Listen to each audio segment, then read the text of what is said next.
long week off for the Cropdusters. They're back in action, riding a win of some kind against the Thunderbolts. They're taking on the Metro South County Braves from the South Division, and they are in the second spot in the division, only 3 games back of the Southern Maryland Senators. Every crucial game critical. We're in the final stages of the summer. Ali Ali with Peyton Yaus. Let's have some fun today.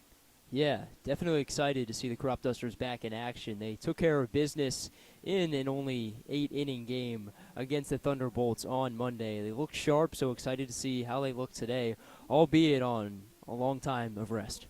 And you know what's so funny? We're celebrating 3 things at the ballpark. OBGC Day, you got Sherwood Day.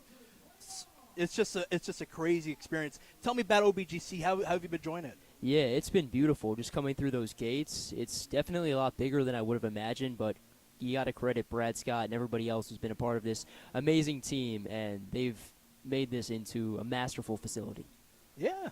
So we got Kyle Rogers on the mound, a guy who's a reliever at the PSAC team, Westchester Golden Rams. He's going to get the nod here, looking to improve on how he commands the mound. And it's a Braves team that really, if you think about it, they really smoked them a couple of weeks ago when they were at Lorton. Yeah, this is a team, the Cropdusters, one of really the only teams the Cropdusters haven't played well against this year. 1-2 against them, the only win being on the road in a 16-4 thrashing. So they've got that to their name, but other than that, it's kind of been a struggle against a lowly Braves team. And you know what's so funny? The first time these two teams have played, it was a low-scoring affair. The previous one was 12-3 in favor of the road team right now. And then you also got that 16-4 win back at Lorton. So this is the 4th and final matchup in the regular season. So this should be a fun one. Rogers going up against the one-hitter Peltier.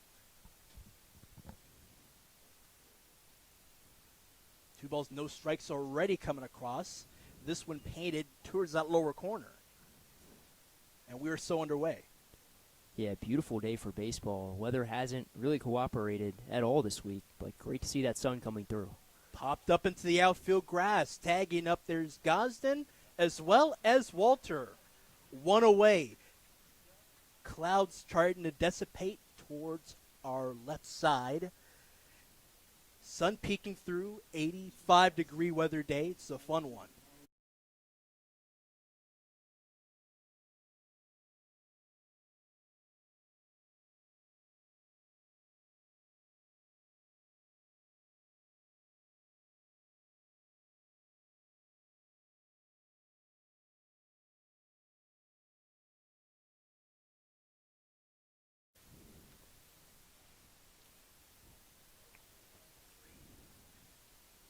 So a quick out after 3 pitches. Peltier out. And Matchlin on with a beautiful live drive.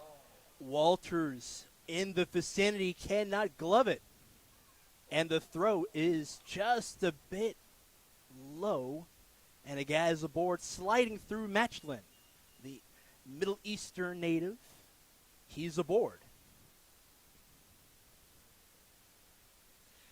I know he doesn't make the play there, but still an incredible effort from Walter. I mean, center field, the most difficult outfield position to play. You have to cover so much ground, and he proves that right there.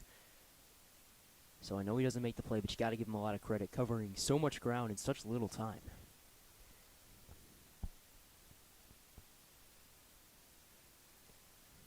And it's funny you mentioned a Cade Walter center fielder today. He's made a lot of great plays out there.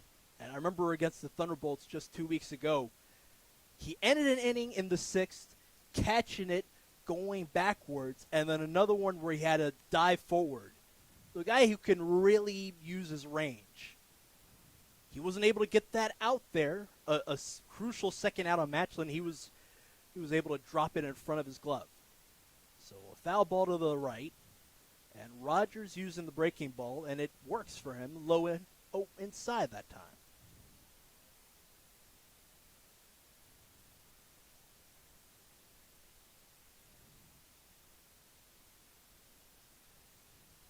Robert Kelly engaged. It's not really moving much in the box. This one takes a hop. It's in the glove of the first baseman Waring, and Rogers beats the base runner in Kelly. 2 men out, and a man does tag up Matchlin at third.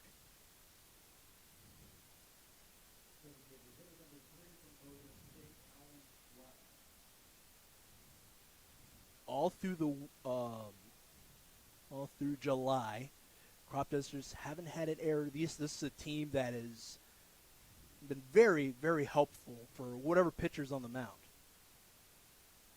Late call that time by Michael Chmar, who's behind the plate. First base umpire Tim Abell and Matt Binder.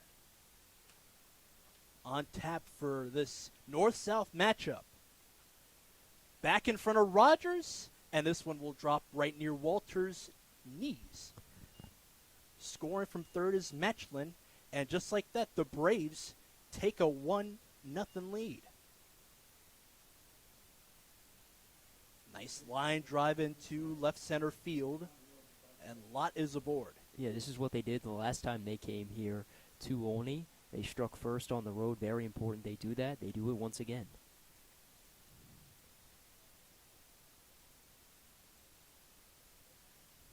Middle of the order with Vasquez. Rogers, when he threw that breaking ball, it really snuck over his right shoulder and stayed into the outfield grass, and he wanted that pitch back. He just looked up in disbelief. He works with a fastball there.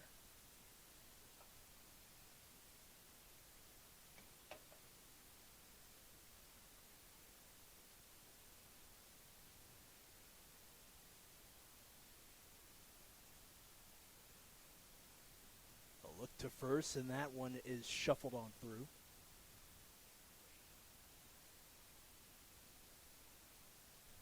Guy who came in late in the summer before they played against the Senators at home back in the 20th.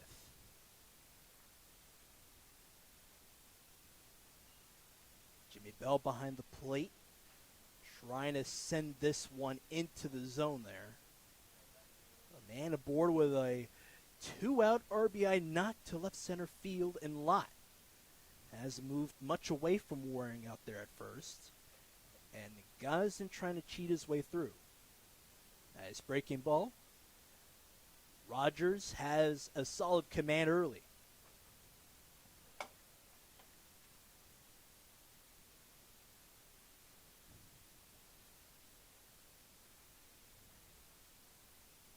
Not much movement on the left side of the infield. Hawkins and Bohm over there. Max Waring, the first baseman. And without a doubt, the most important pitch of the game so far forthcoming. A chance for Rogers to get out with minimal damage. Chance for the Braves to extend upon this inning. Put 2 between the base pads, already with a 1-run lead.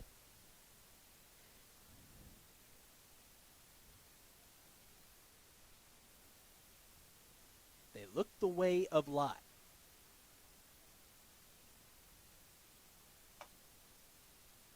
All you're doing is building anxiousness over there at the plate with Vasquez in a full count situation here. And he will be aboard. So 2 men aboard with a hit and a walk. And Swaski up.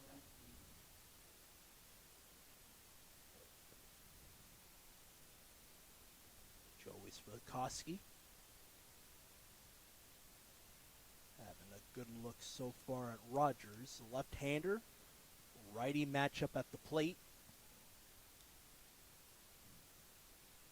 Gazin just outside of the bag at second.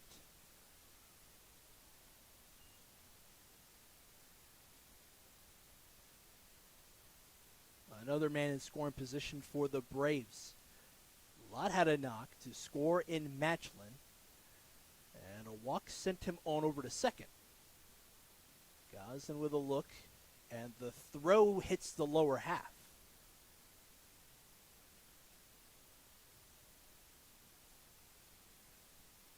It's all a matter of Where does this angle off to if Swakowski puts this into play?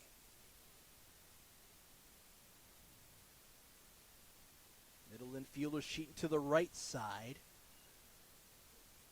Just off the side of the bat and foul.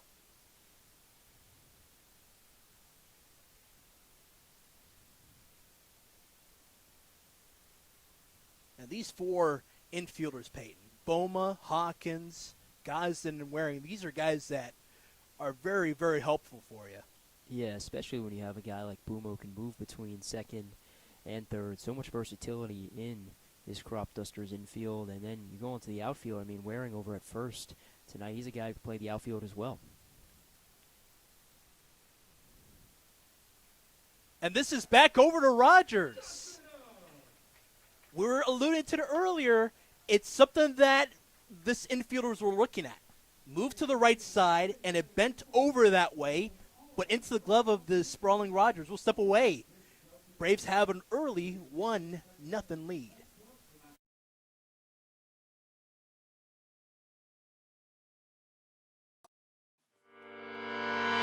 Echoes of your words crashing into me. Drown me in your lies, and there's no way to breathe. And my walls will keep you down. I am safe without the sound of you around. It's getting colder, and I'm a storm that's taking over.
Less than 12 games away from the end of the regular season for the Ripken League, as well as the Cropdusters.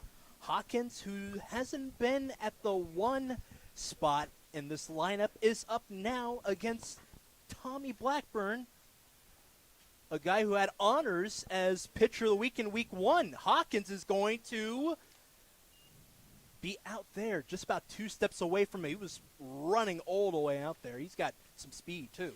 Yeah, and Blackburn, a guy who's been incredible so far this year. A heavy workload with 23 innings to his name, but he's been very impressive in that sample size. 19 strikeouts, just 6 walks, and only 5 earned runs as well. A reliable guy with that ERA that you mentioned earlier, Peyton. Hawkins has a broken bat. You can just hear from up here. And with Gosden up now,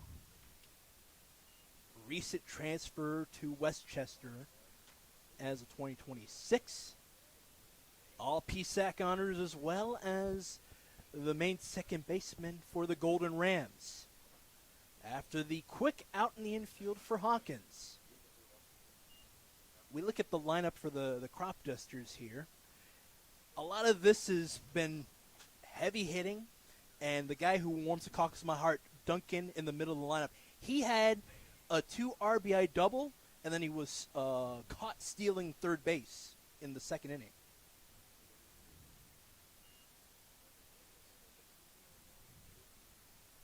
Gosden with a 2-1 count. Springmeyer on deck.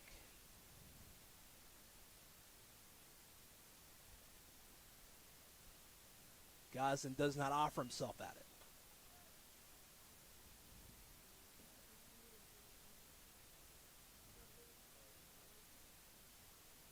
Equipment's good for Gosden. Blackburn trying to get into the count. That'll have to wait for Springmeyer. He's aboard in Gosden after 5 pitches.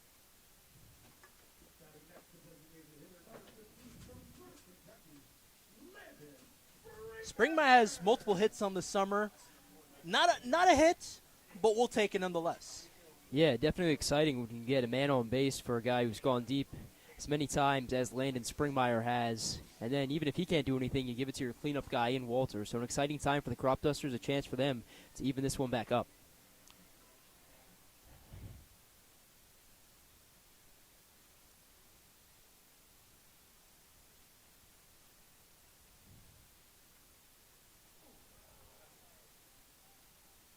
And Springmeyer with a hearty hit to his torso.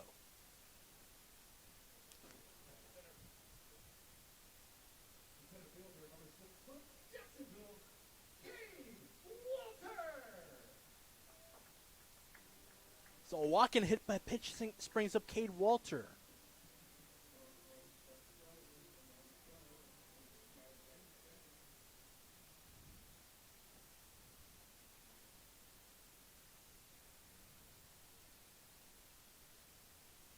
Here's a righty-lefty matchup. Taken downstairs. And it's interesting with Blackburn. 6 walks coming into today, and only 1 hit by pitch as well. He's given up both. Yeah, and a chance for him to face some adversity for one of the few times this season. Healthy look to first. It's Kelly with the look and the throw.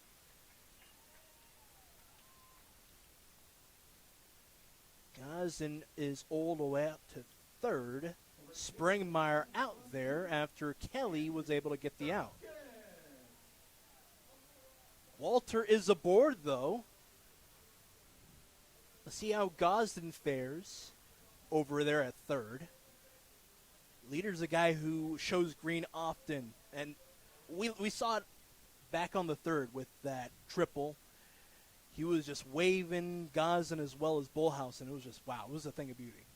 Yeah, but he's also a guy who is smart as well, so yeah, he loves to give that green light to his guys, but he's also not going to, be naive and make an immature decision, just send a guy home just for the fun of it.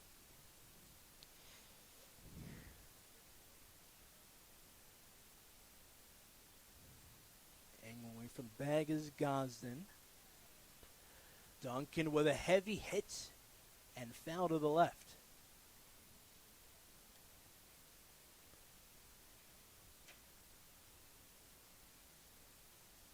Four homers on the summer for Duncan. And in that first one we saw in the home opener against the Big Train, he's someone who can just send that drive arcing and high. Nice breaking ball. Tucks away to that upper and outer half.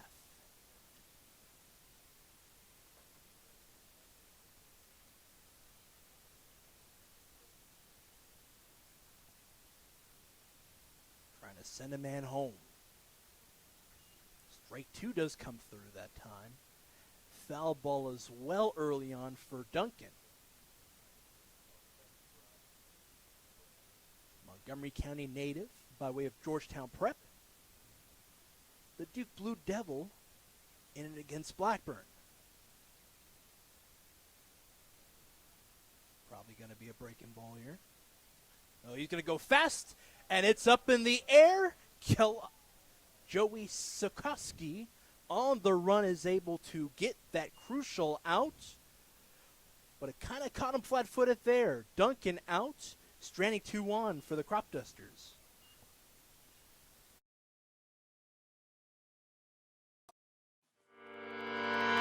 Echoes of your words crashing into me.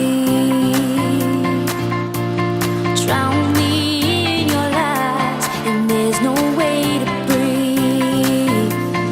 And my walls are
Cropdusters lead 2-1 in the previous inning.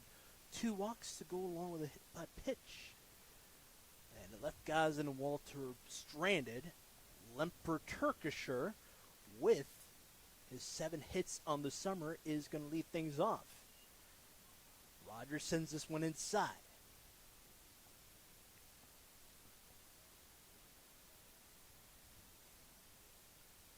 New York native against a Western PA native.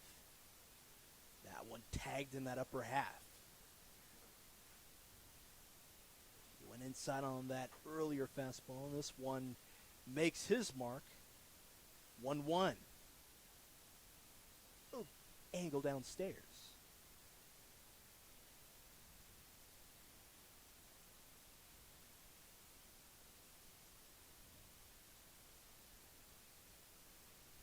Send it up in the air. Gosden, a guy who loves to move out there at the second base spot, gets the out.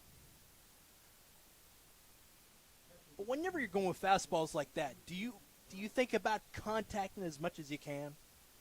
Yeah, well, fastballs are definitely the easiest ones to hit. Not that any pitch in baseball is easy, but really those are the easiest to hit, so you want to try and make the best contact you can with them. You know, it's so funny. He didn't get too much on it. This one is a nice roller over on Hawkins. And the infield doing his job.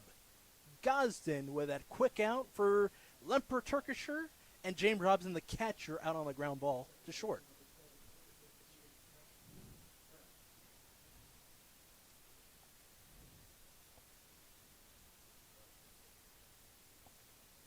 Nearing the bottom of the order with Robinson out, 2 away. It's Chip Crease Jr. with a look.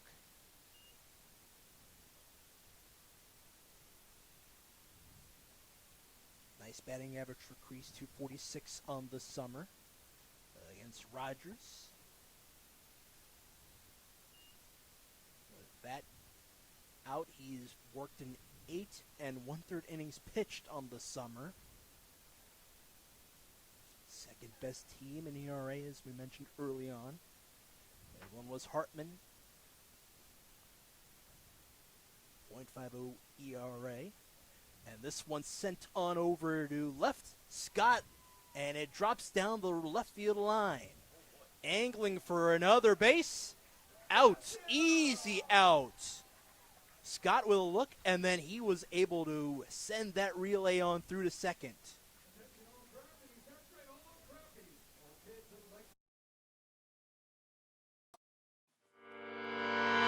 Echoes of your words crashing into me.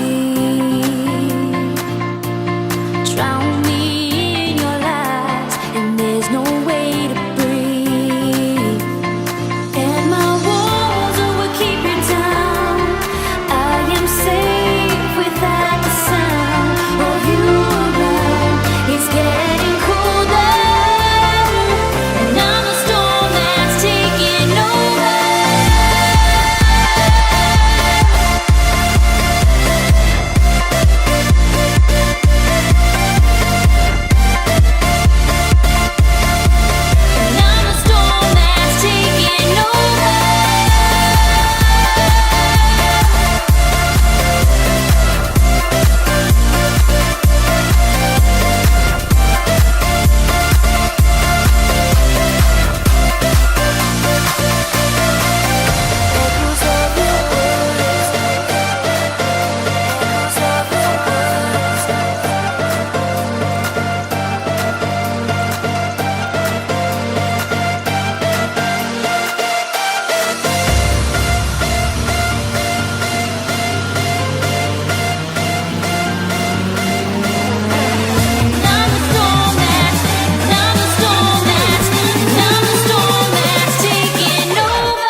inning and a half has gone by very quick for both teams.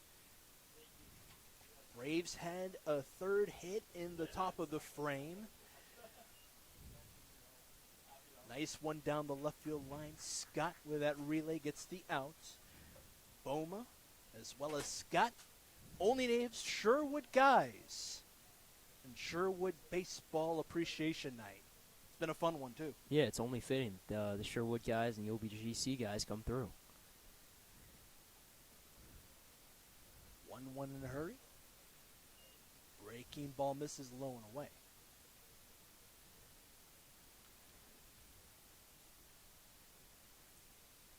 Let's see how Ryan Boma fares with that even count with Blackburn. Chesapeake native down the I-64 corridor. Tags that one outer half against Boma.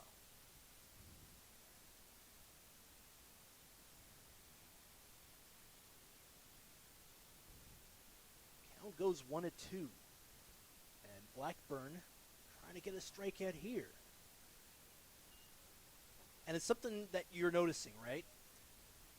While he was practicing to start off the bottom of the second, he wasn't really enjoying the pitches as he's been throwing. Just looks up in the air like, man, I just want to send this a little bit further down. And he does it right there on that 2-2. Full count.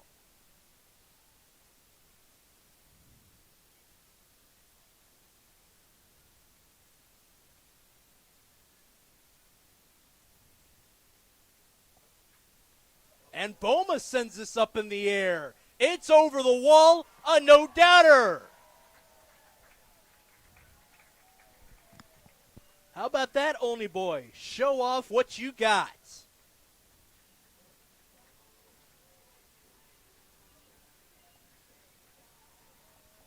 Long run back to the plate. He ties this game up 1-1. Yeah, big time swing from him. Like you said, the hometown kid. Kind of a homecoming for him in a way. Great to see him take that out of the yard. And with that, he's tied with Landon Springmeyer for the team lead in home runs. 5 on the season.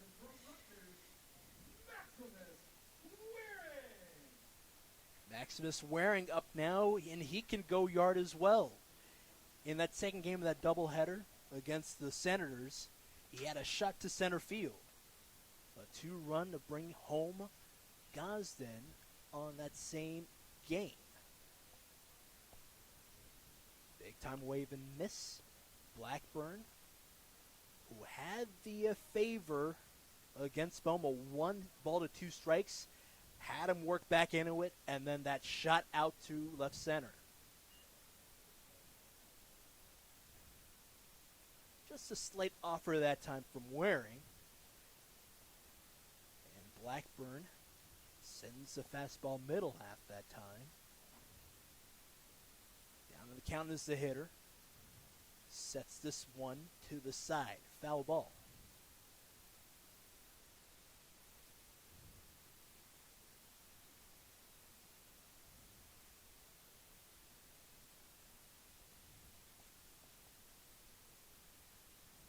Foul ball to go with a swinging strikeout and a called one. Waring swings on the 4th offering, and Blackburn dealing after the solo shot.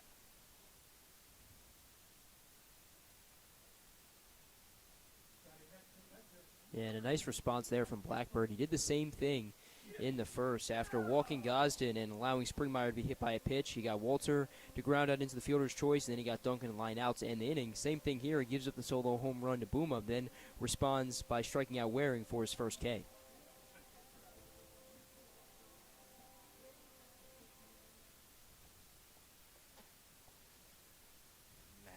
Waring out after 4 pitches. Blackburn misses on the fastball. Let's turn things off with Bell. Fighting Camel against the Christopher Newport Pirate.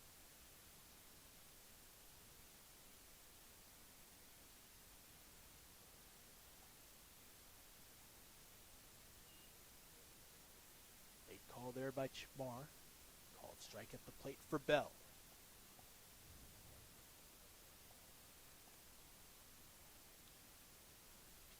native.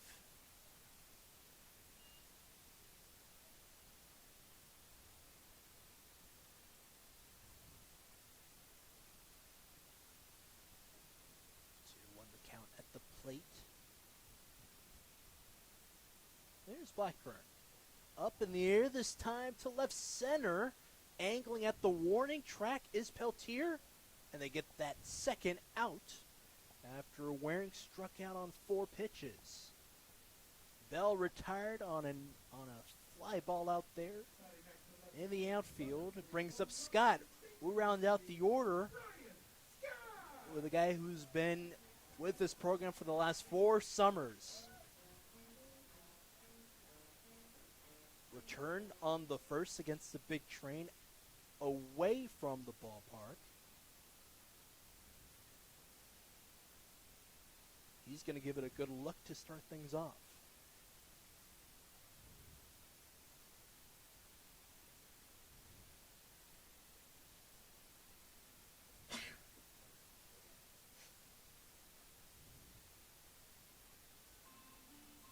First offering goes to the side, and this one inside right near the torso of Scott.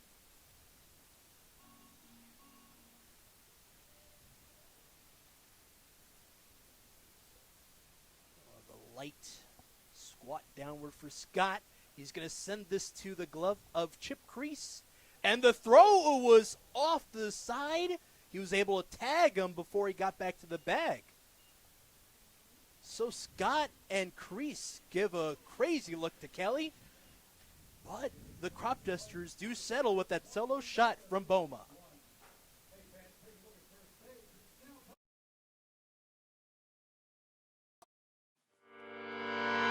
Echoes of your words crashing into me, drown me in your lies, and there's no way to breathe. And my walls will keep you down. I am safe without the sound of you around. It's getting colder, and I'm a storm that's taking over.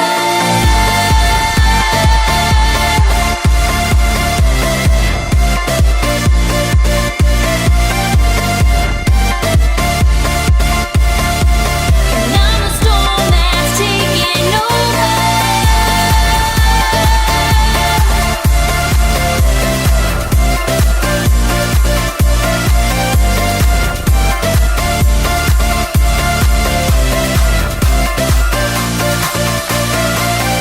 Echoes of your words, echoes of your words.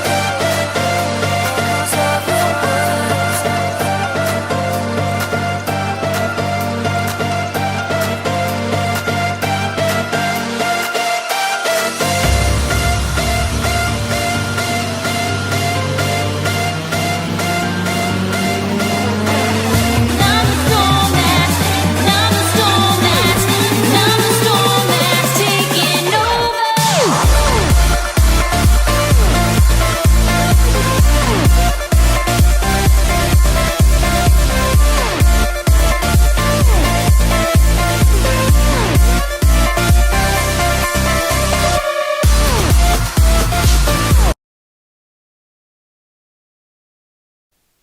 The game's all knotted up at 1 run apiece. It was Lott, who was a 4-hitter in this lineup, had the RBI and the knock. To drive in Matchland from third. And we go to the top of the order in the top 3rd inning in Peltier with a quick scare, and it was Rogers moving away from the mound to see if that one was fair at the third base line. As well as that solo shot from Bowman left center field. A homer to go along with a single and a run driven in Matchland. 1-1 the count at the plate.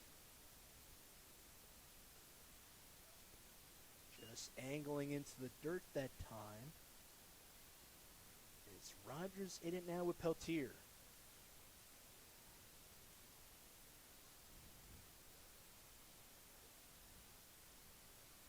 Just a bit upstairs that time. It does not tag the zone or even the line through. And behind.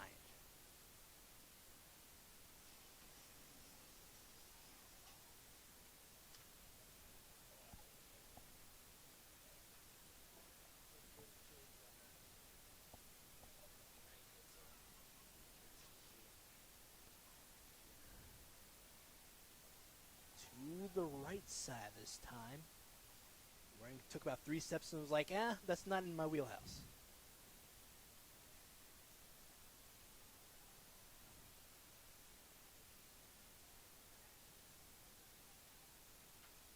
And sends this one hooked down the left field line. And he's angling for second, and the throw is not going to be there. It's cut off there by Hawkins.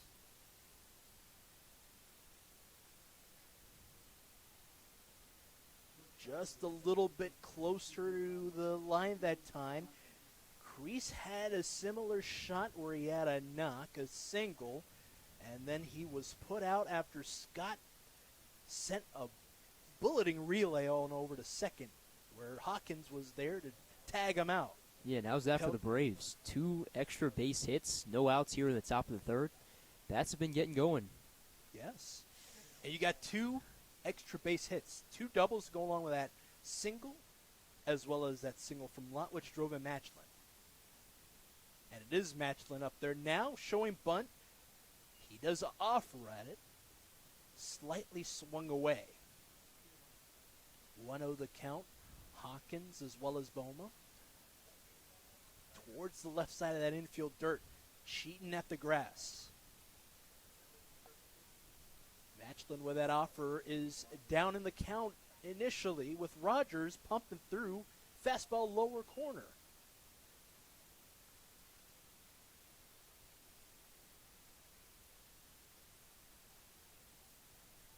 That fastball early and often is Rogers. 0-2 the count for the 2-hole hitter.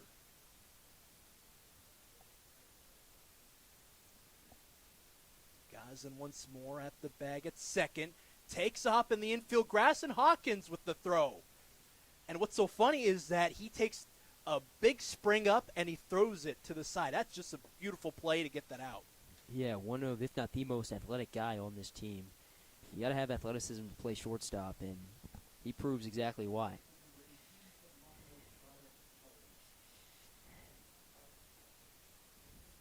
Another grounder to Hawkins. He does not make any bones about it. He's always cool and clean. Does what he needs to do out there. A 1 away. Kelly up there now. A man does tag up to third in Peltier.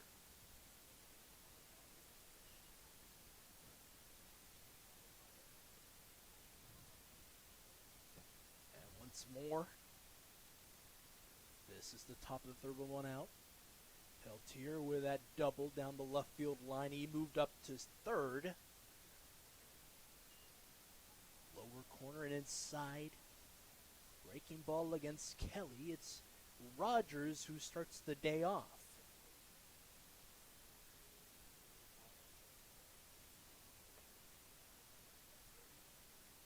Doesn't have a strikeout yet in this contest.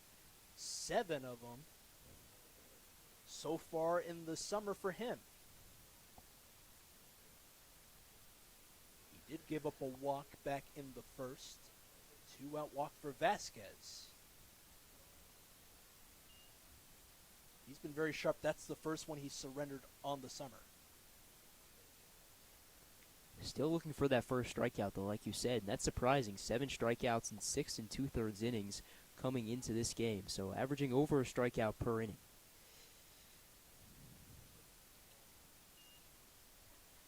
Count runs full. Rogers sends the breaking ball outside. Third man in this lineup with a man at third. 1 out. And now the 3-2. Muscled through and tagged off the bag and behind foul. Kelly in a bit of a jam against Rogers.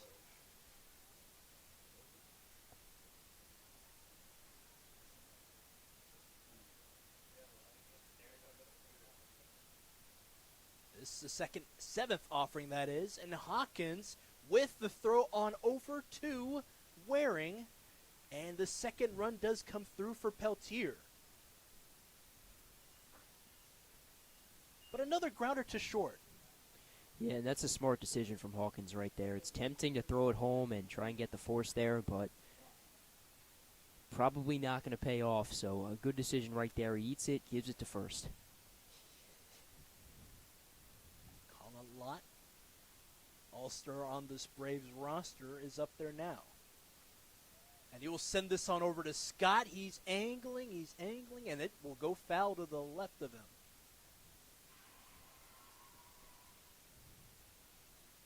Not much winds, though, today. It's about 2 miles an hour blowing from the flag. You see that all the way down to the line.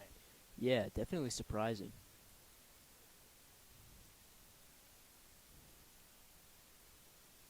Lott was the starting catcher for the All-Stars of the Ripken League. Didn't have a hit in that game, though, but Duncan, a guy near and dear to my heart and yours, too. That's just a thing of beauty. That was just a thing of beauty in the second inning. It was going down the left field line. It was just away from the outfielder for the Valley League. But they were able to get that relay and tag. And how about this? Hawkins with that third out. It's all Hawkins that inning, but that double and that run, it has the road team up by just a run. 2-1's the score.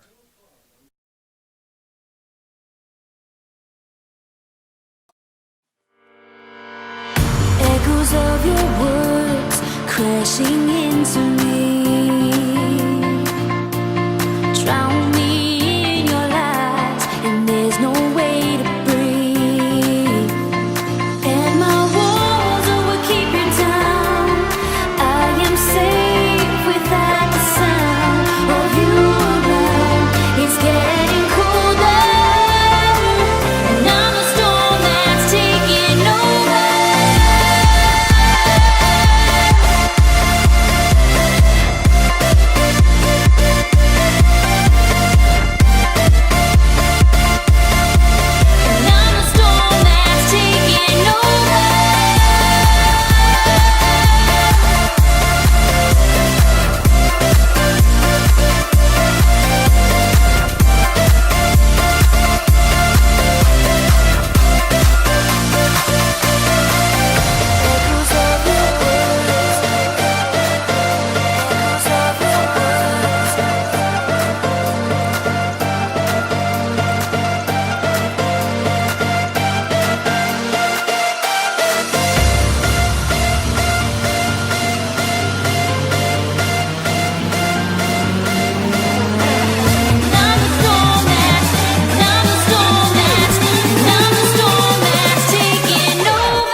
Welcome back to the action. 2-1's the score. Hawkins and the top of the order up. He grounded out to short, and it's something he had to get for the Cropdusters, playing at shortstop. 3 crucial outs in the top of the frame. Yeah, kind of fitting that he leads off here, considering, like you said, he made all 3 of those outs in the previous frame and now leads off. And Tommy Blackburn still up there on the mound. 2 innings of work. Was able to get a strikeout against Waring, but that solo home run from Boma, who was the leadoff guy in the second, was basically what it meant for the Cropdusters. A guy who can get multiple knocks, homers. You mentioned it, tied with Springmeyer with 5 homers on the summer. It's just been everybody in this lineup's been doing their part. Yeah, and his first home run in 13 days went deep against the Aces in that doubleheader a few Saturdays ago. So nice for him to go deep again. Yes. Outside of that hit from Boma, you've got 4 base runners who are on, 2 hit by pitches, and a walk to go along with Cade Walter being safe at first. Yeah, now it's time to capitalize. You mentioned you had that Gosden walk and then the Springmeyer hit by pitch back-to-back in the first, but nothing came of it. Yes, Boomer went deep in the next inning, but definitely an opportunity right now. The Cropdusters cannot waste getting the leadoff man on. A defensive twitch there from Gosden on that first offering. He looked that one through. He was offering at it, says Chamar. And over to crease and on to first. 4-6-3 double play to retire Hawkins, who is tagging up to second.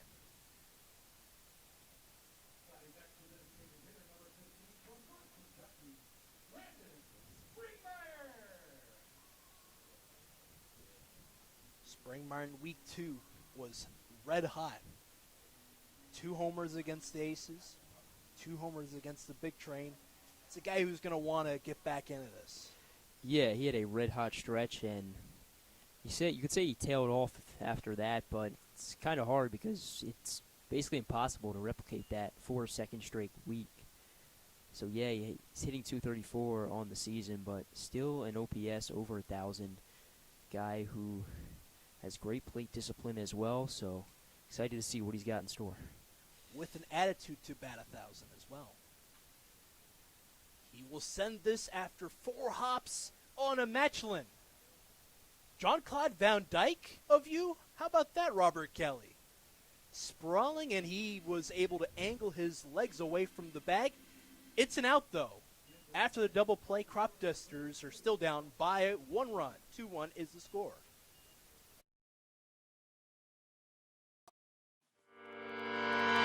Echoes of your words crashing into me, drown me in your lies, and there's no way to breathe.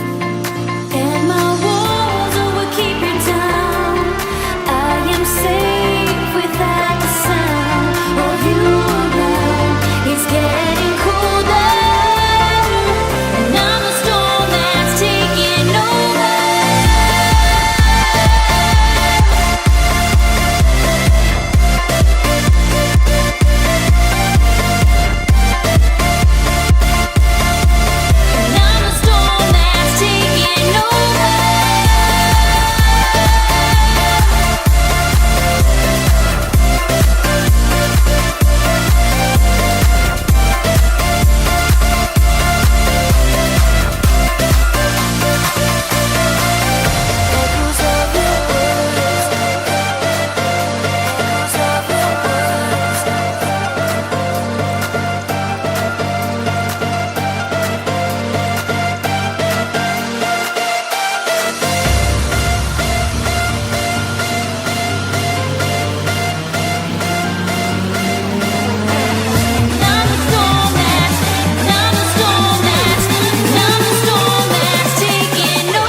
The 5-spot Alejandro Vasquez is going to get things going after one shot away from the glove of Rogers and a charge from Hawkins. They get that out. Vasquez out after he had a walk. Boy, 1 offer and 1 away. Yeah, there's no stopping this kid. I mean, Hawkins flashing the leather once again. Another off-balance throw. Doesn't matter. Guns down the runner.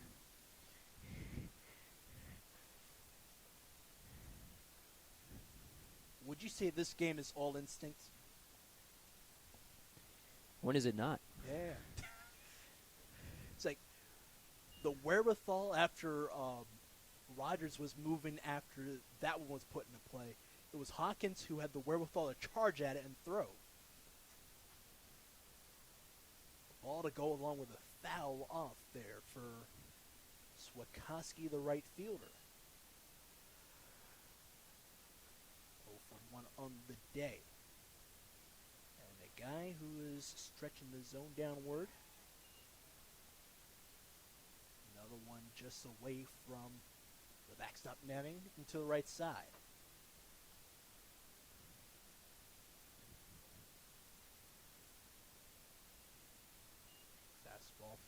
Rogers missing.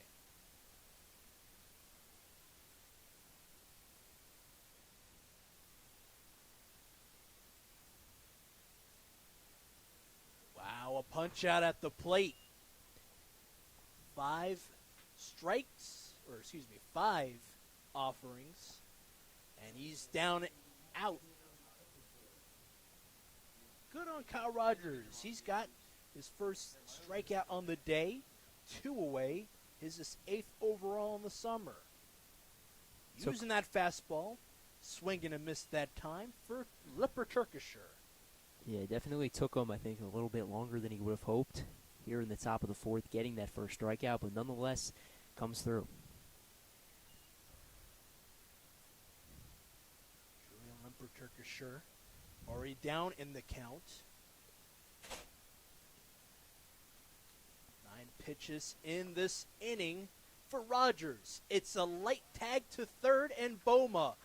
And across the diamond, it's all they can handle. The Braves, 3 up, 3 down. Cropdusters trying to get into this one. They're down by 1 run here at First Responder Field, sponsored by Surfer Rockville Olney.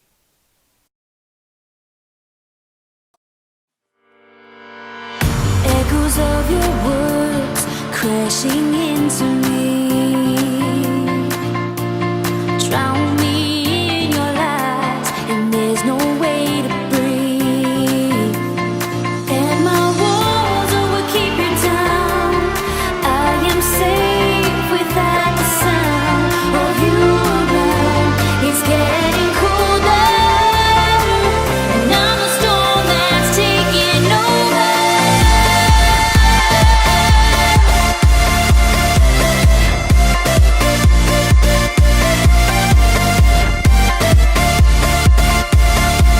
And I'm the storm that's taking over.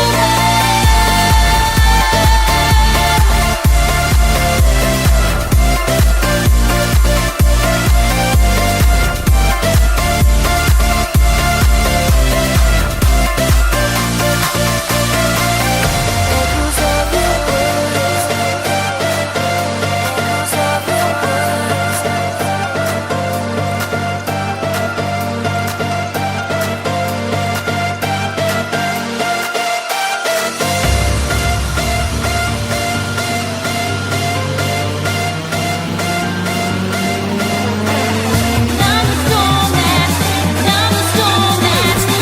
the storm that's taking over.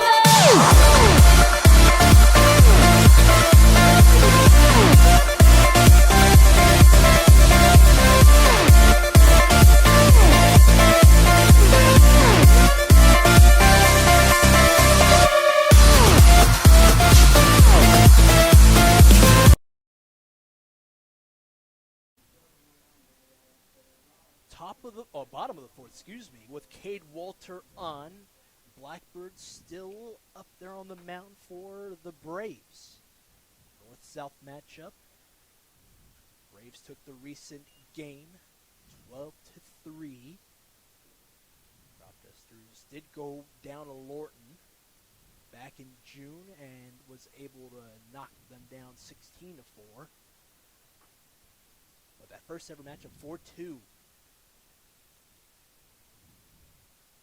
Braves have been up and down in the standings.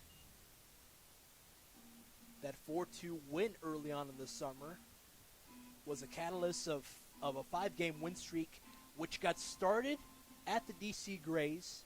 First DC home game at the nation's capital in over 3 years. 0-2 the count on 2 foul balls for Walter. In fair territory out there at left field. Lemper Turkisher with a good look at it. He's able to glove it. Duncan on with a 1 away. Yeah, and to go back to that first game against the Braves, definitely a deflating defeat because if you remember, started off the season with the loss against the Giants and then came all the way down against the Big Train to win that. Then they had the 25-1 thrashing against the Thunderbolts. Kind of felt like they were gaining all this momentum and then just kind of lost it. So definitely something to look back on and wonder what could have been. And you say that opening win against the Big Train, right? It just goes to show you the willingness to overcome.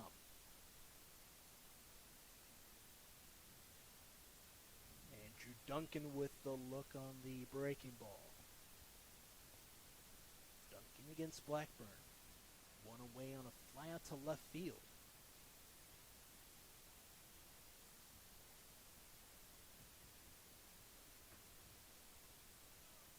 Late call. They say he did offer at it.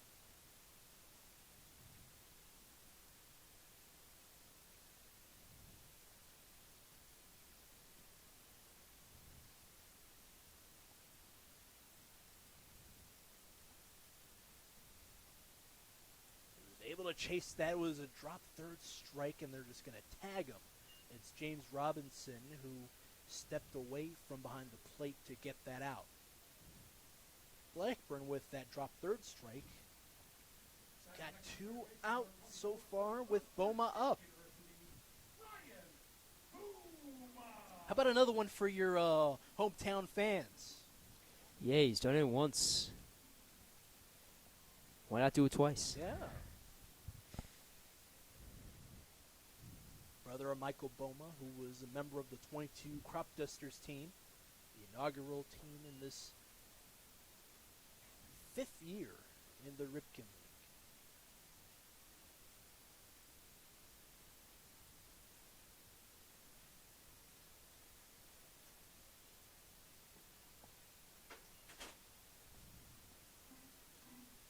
Good look there from Boma on the breaking ball. Nobody on for the Cropdusters. 1-1 the count. Boma angling right near the plate. Most of his body's just inside of that box. 2-1 the count. Pitch got away from the glove of Robinson.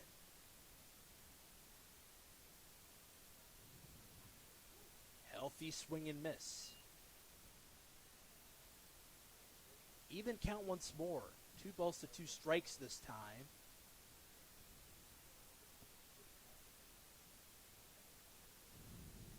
In Division II ball, MEC freshman of the year. Been dogged by injuries all 3 years playing with Frostburg State. Full count at the plate. Boma trying to get something going against Blackburn. The only hit and the only run goes to this man. He sends this one up in the air towards the dugout of the Braves, and it stays out.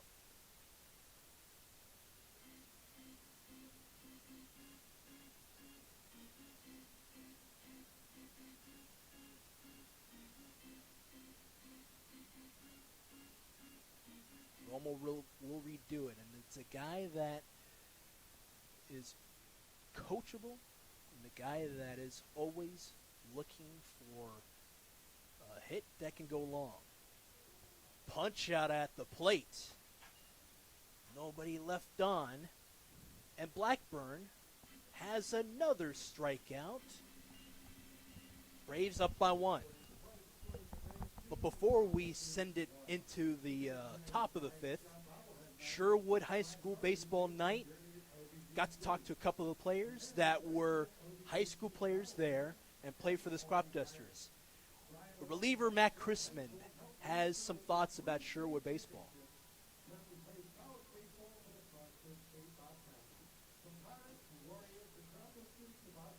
So my favorite memory from Sherwood is pitching in the state championship in 2022 as a sophomore. I threw a one-hitter and me and my teammates got the win. It was great.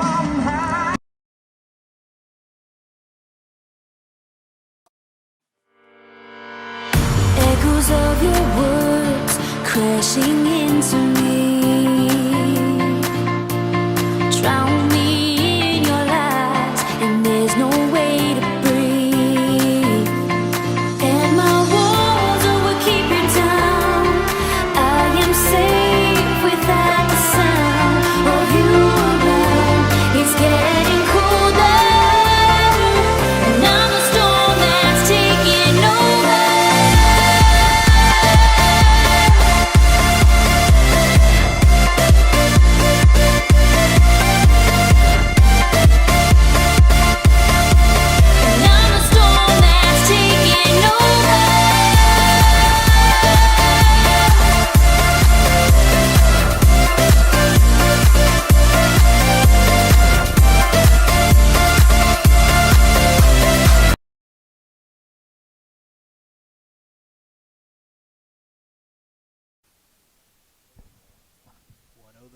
for James Robinson. Catcher behind the plate. Kyle Rogers delivering another fastball. Nice one.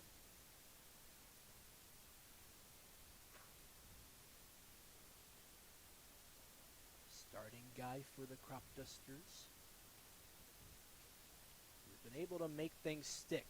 Last two pitches, it goes a little bit awry.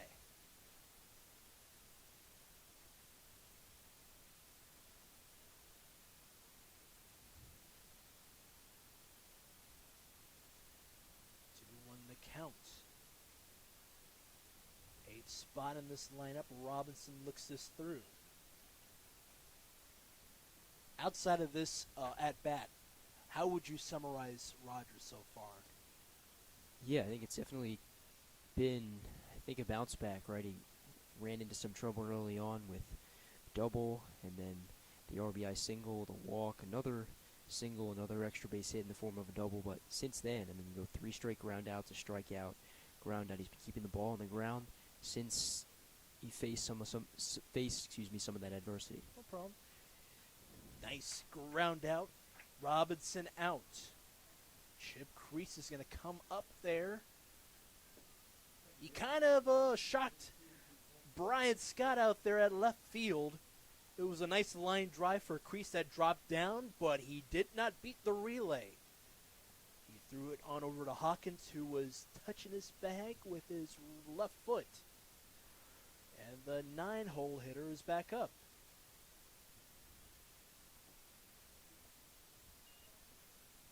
Just a light offer that time. Thought about getting an initial step. The pitch from Rogers. 0-1. Sent back behind the backstop. 0-2 the count in a hurry. Swinging strike to go along with a foul ball. Flipped off the side of the bat.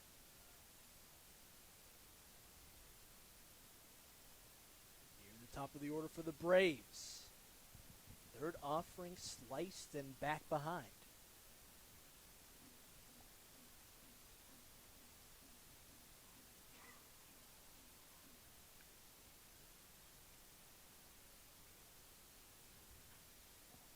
Up in the air for Waring, outside foul territory. Second out. Took about 5 steps to his left and then an immediate step to the right. How about a hop that time? Yeah. Little what? What's it? Not cut, I know. What's it? Cupid shuffle? Yeah. Credit Waring there. Sun, I assume. Oh, cha-cha slide. That's yeah, I assume the sun in his face having to move over from first into foul territory. Way to get under it.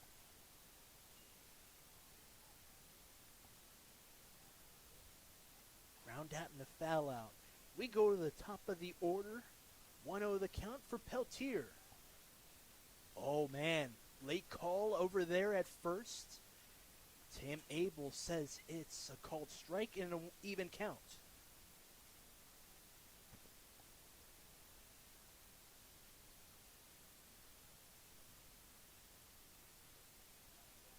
Waving a miss up high that time for the leadoff guy.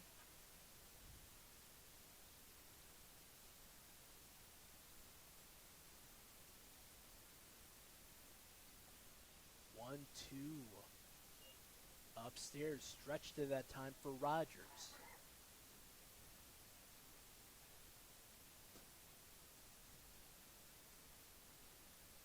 Every fastball from Rogers. He's just charging every which way. Count runs full. After it was a pitcher's count early on, 1-2. Late call from Abel, the first base umpire, to go along with a swinging strike. 3-2. Just set aside of the right and foul.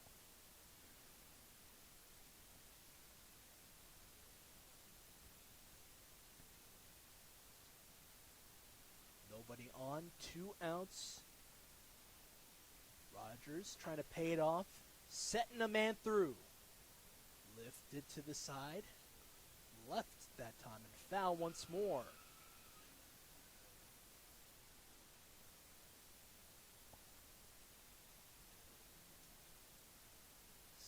offerings is not what will get Peltier down. How about 8? Just off the leg of, and Hawkins wasn't able to glove it. Just right off the leg of Rogers. A man is aboard. Infield knock.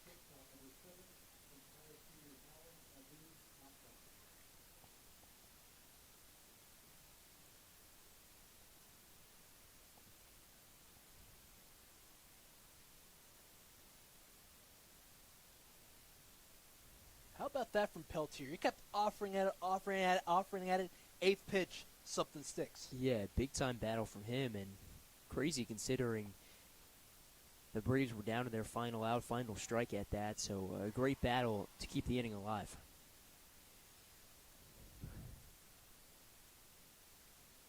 Foul ball for Nadaf Machlin. Harut Israel native. Israel Baseball, as you know, in the Ripken League, is affiliated loosely with Bethesda Big Train. And it's off to first. Peltier is standing through. Rogers with a look over there. Machlin with a foul ball early on. 2 outs and a man on. Just a bit downstairs for Cal.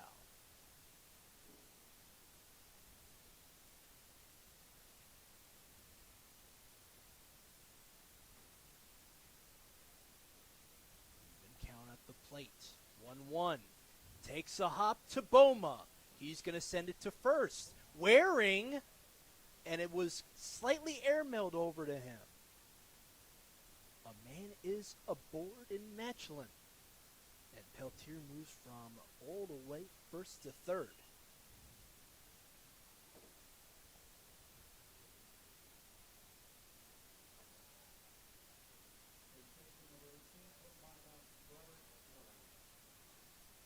Knock to go along with a throwing arrow across the diamond for Boma. And as I mentioned before, only 2 games in 8 days for this Metro South County Braves team. Robert Kelly with that go-ahead 2-run shot to lift them against the Aces back in the second. Yeah, a lot of rest for both sides. And if you're the Cropdusters, I mean, starting today, 11 games in 11 days. Just 1 day off on Thursday, but you do have that doubleheader against the Giants on Saturday. So a brutal stretch upcoming for the Cropdusters, but nice they've had some time off. But you're ready for it. Of course. We'll bring you all the action. Peyton House here with Ali Ali. It's a fun one. 2 men on, 2 outs, and 1-1 sent to Gosden. Just a 2 steps, and he steps onto the bag. How about that? An infield knock and a throwing error, which sent Machlin to first. It was kind of a scare, but still, Cropdusters are still down by 1. With another man you want to hear from the Sherwood baseball program that plays with the Cropdusters.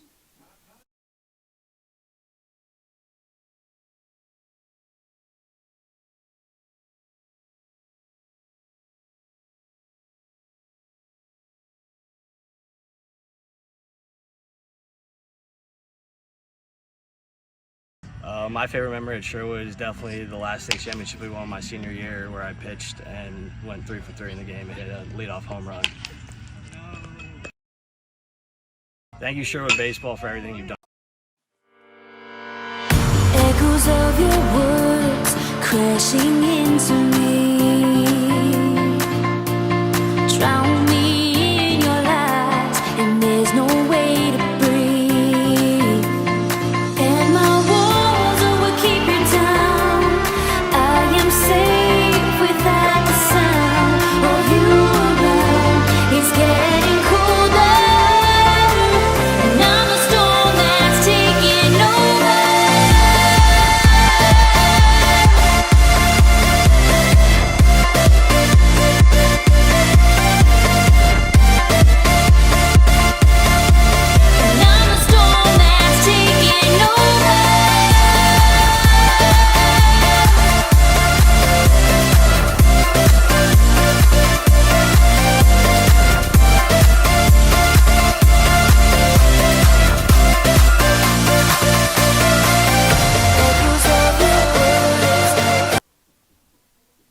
Ali Ali here with Peyton Youse. It's been a fun one. You just saw Brian Scott on the docket. Hey, he's up with us too. How you doing, Brian? I'm doing good. How are you, Ali? Oh, I'm doing great. You know, Peyton Youse is here. Shout out to the family back in North Carolina. Excuse me. But Brian, tell us how's it like being up in the booth with us? Oh, it's the best. But Ali, oh my God, you're doing so bad up here. I'm like, no, don't say that now. Don't be like the people in the comments section. No, it's true. Peyton's doing better than you. No. He's doing. I'll give it to you, Brian. He's doing better than me. Enough of me. There's a guy who's aboard. Waring's going for second. Stand-up double for him.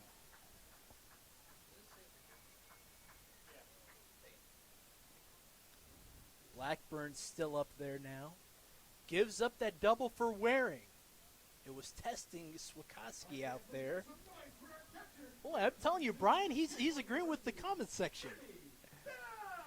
Yeah, but to go back to that double from Waring, I mean, this is an opportunity. We said it in the bottom of the third. You can't waste it. You get Hawkins on the leadoff man. You got to strike even, but they didn't. So if you're the Cropdusters here, especially now that you have somebody on second in scoring position, you've got to at least tie the game up.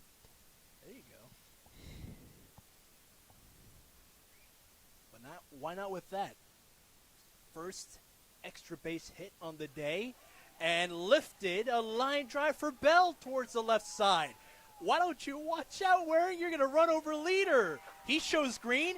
Cropdusters tie it up once more. Jimmy Bell starts the merry-go-round. He gets an RBI as well as a double. He's in the spot of where Waring was. How about the guy? He was just with us, and now he's at the plate, the 9-hole hitter today. And it's fitting, right? A chance to put the Cropdusters in front for the very first time this game. And this is the first time we're hearing it. Jimmy Crook's old song, Everybody's Rowdy, Ready to Go. 9-spot hitter in this lineup.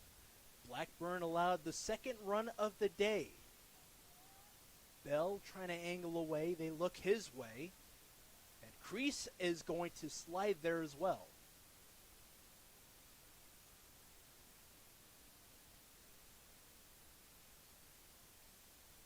Bell not usually the one who tags up, tries to steal bags. Guy who usually stays put, very conservative in his play. Scott up there now. Pick on through. Not in time. Bell with a stolen base.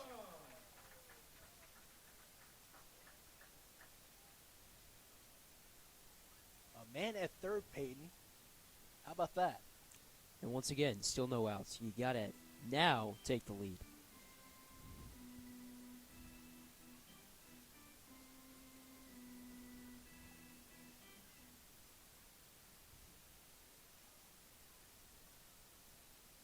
Here's a 2-1.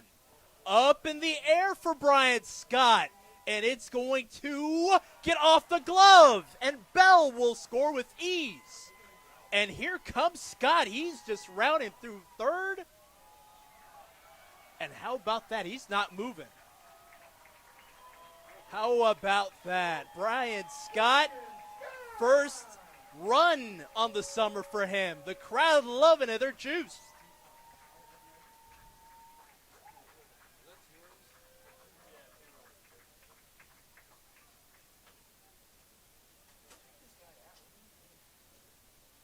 That stayed in the park.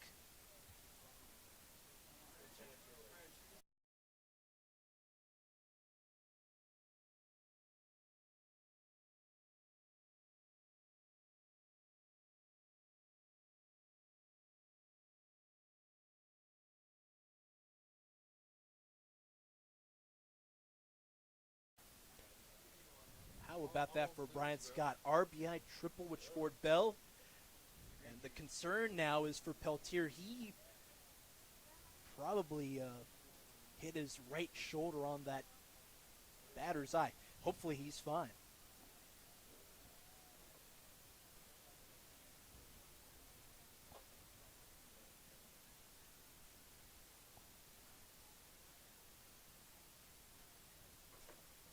concern there. We'll step aside.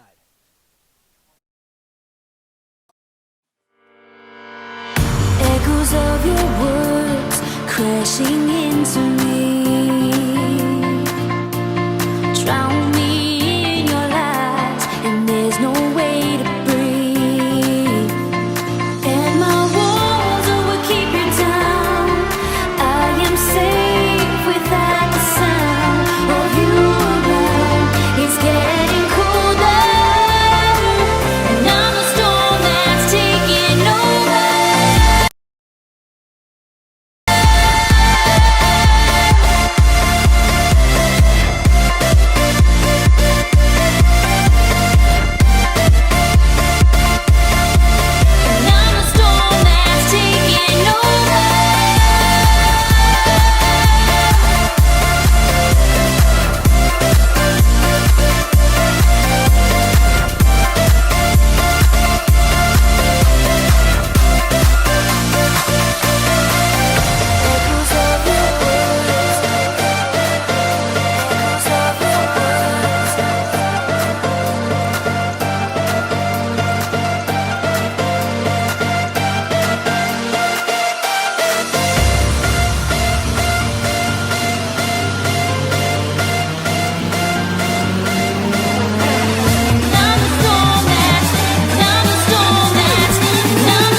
After that lengthy chat, Peltier is doing just fine.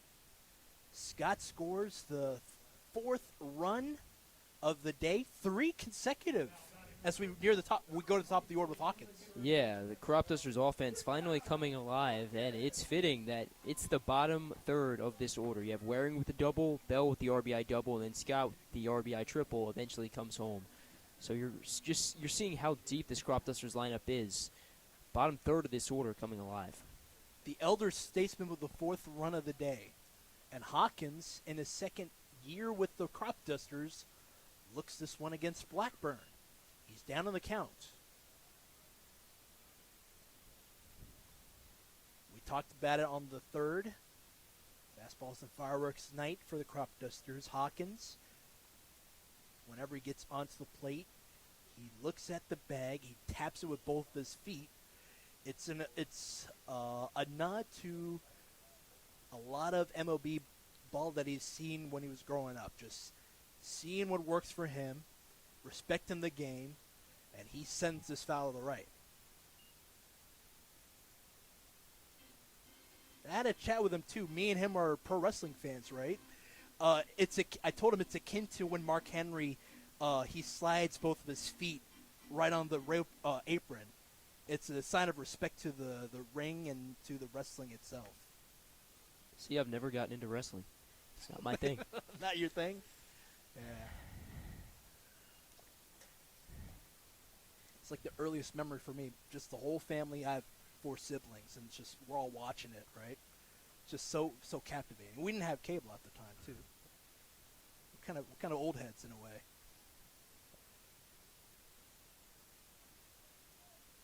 You had a fun TV show growing up that you enjoyed? To my mom's displeasure, the Backyardigans. Oh, really? Yeah. Those were good times. Nick Jr., huh? Yeah. I was kind of into Hey Arnold. You know Hey Arnold, right? No. Okay. One of the early Nicktoons, Hawkins sends this right in the face of Chris Jr. He's aboard. How about that? An infield knock. 4th hit on the inning for the Cropdusters.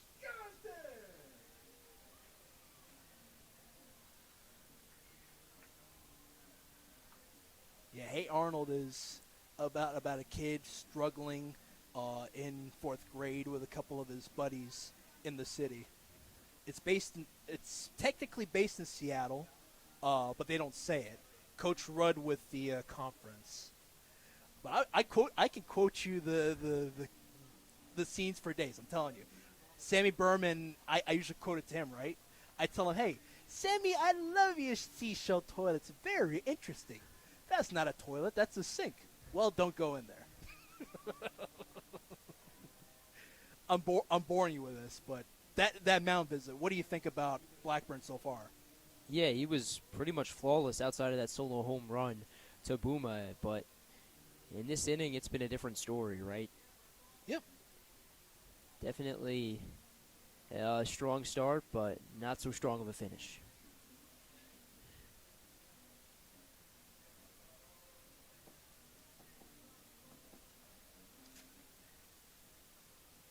Coach Rudd, pitching coach for this team.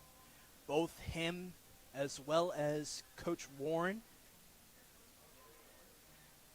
Very familiar with each other. They don't play too many times in the Virginia High School League.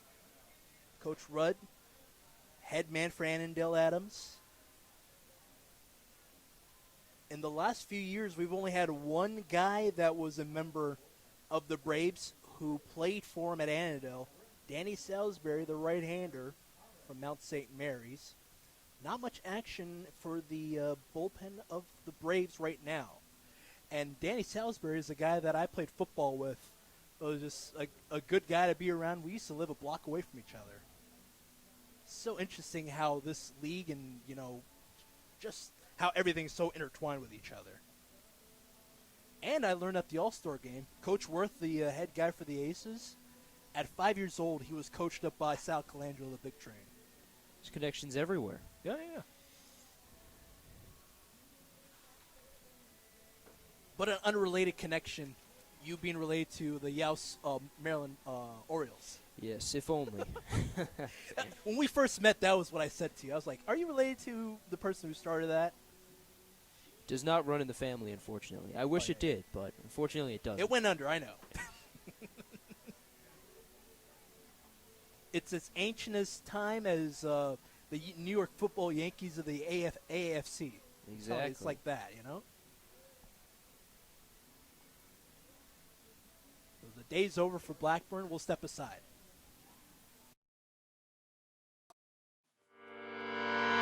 Echoes of your words crashing into me.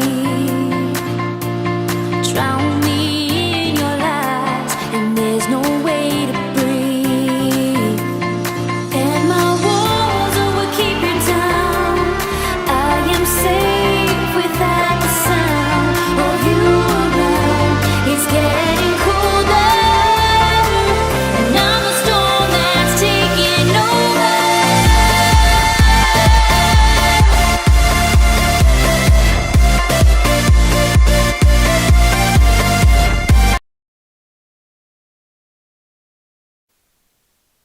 Stays over for Blackburn. Sliding onto the man, the left-hander, Gary Aarons. Hawkins will slide through to second, and he's heading for third. It's just as simple as that. Speedy Hawkins in scoring position in the fifth if he can cross the plate. Fifth run of the day on at third. And now we're seeing these mistakes kind of compound for the Braves. Happened on that Brian Scott triple that turned in to him reaching home because of an error. And once again, just an errant throw. Ball gets away, and now Cropdusters chance to go up in front by 2. With a guy who walked and was stranded on in the first. Aarons. Nice fastball, just misses outside. Other than that 5 hits and 4 runs early in this game, there was 3 strikeouts pumped through for Blackburn. So good day for the CNU guy. Yeah, he started strong and held his own up until this frame.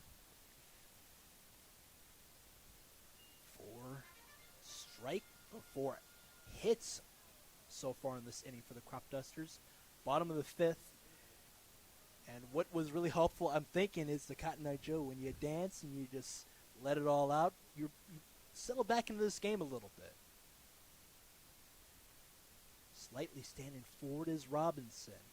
And the pitch goes inside.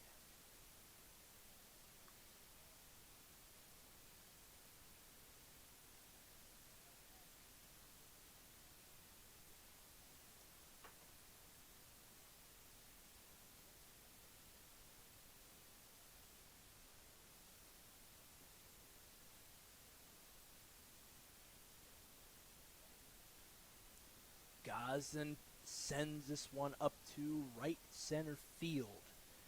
Swakowski looks it through. Sac fly comes through. Gosden drives through Hawkins. RBI for Gosden to bring up Springbar with nobody on.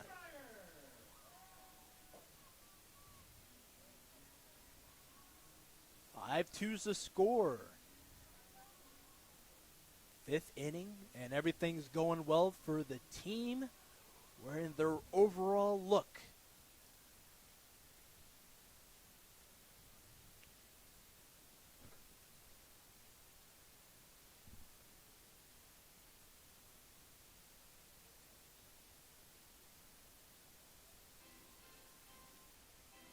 Springmeyer looked to Chmar. Simple as that. You offered at it, like, okay, I can see what I can do here. 0-1 the count. Aarons, he went around it, tried to move it through.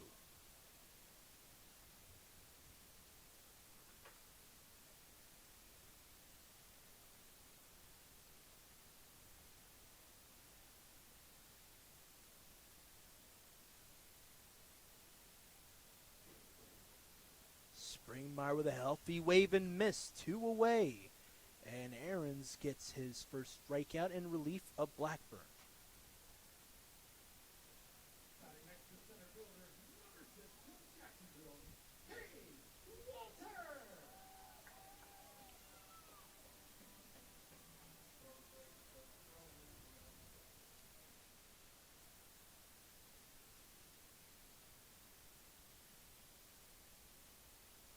Walter, the 4 spot in this lineup.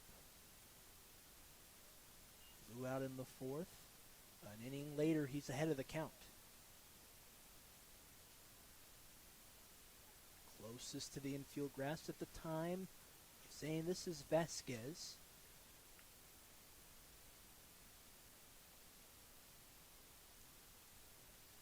All relying on Aarons to get himself back into the count. Pitch goes low on him on the breaking ball.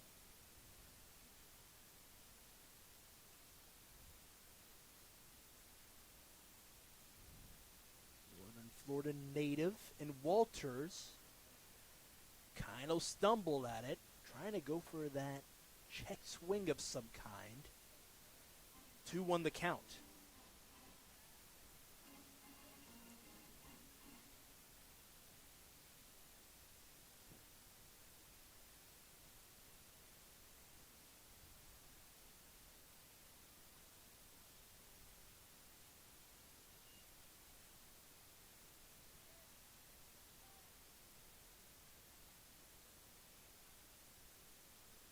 Won the count.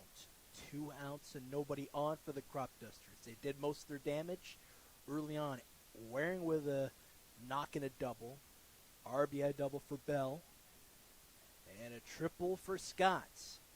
Full count for Walter. The Dolphin with a favorable hitter's count early. That one tagged to the lower half there. Aarons has a strikeout against Springmeyer, and he will just brush it downstairs. Walter is aboard. 2 outs and a walk. A man is aboard and Duncan on. So as it stands right now, 5 out of 9 batters for the Cropdusters have a hit. Yeah, and 8 out of the 9 have reached base. This man, Andrew Duncan, being the only one who hasn't. So a great chance here to make it 9 for 9. Flew out to right field, testing Swikowski out there. Kind of was flat-footed trying to get the out. The Blue Devil trying to catch something up his sleeve, something devious. He's a guy who can go long, though.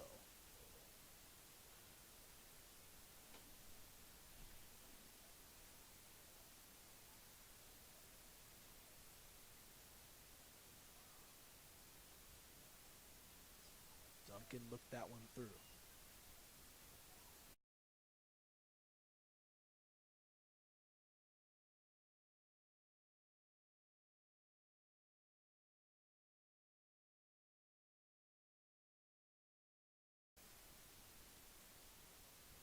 To 2-0 the count. Off the shoulder of Duncan. He's a resilient guy and a big one too. He's at first. So in relief of Aarons, that hit by pitch, that's a third one for both hands for the pitching staff for the Braves. Yeah, and I think Aarons definitely wants that payoff pitch to Walter back, because that could have ended the inning. Not only does he walk Walter, now he hits Duncan, 2 between the base pads, still trying to get out of this inning is Aarons. Well, you mentioned that with that full count pitch. When that happens, when you get a walk, does that settle in your conscience a bit? You're like, man, I want that on, you know? What do you make of it? Not most times, but that time, yes, just because you have 2 outs, a chance to get out of the inning and keep this within within reasonable striking distance for the Braves, but just doesn't happen right there, and now more trouble on the horizon.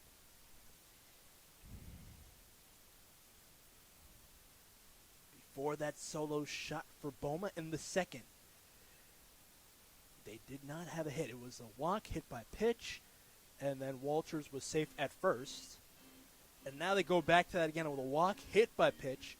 Boma, the local boy who got things going, will start things off. 2 outs and 2 on. Nearing Waring once more. We bat around with the order for the Cropdusters here. They lead it by 3 runs. Walters, who stole 12 bags in the spring for the Dolphins, was a little bit wary. He tested it a bit. Now you see him moving away from the bag at second. And Duncan at first is not really moving up at all. Chip Crease is tagging through, steps back, trying to do his best Patrick Gosden copycat maneuver. There's only one Patrick Gosden. You can't be like him. Come on. Brian Boma. 3 balls, no strikes is the count for him. And just like that, in the first time on the day for both teams, 3 base runners on. Advantage Cropdusters. Yeah, just like that, all the way through the order. And once more, another mound visit for Coach Kevin Rudd.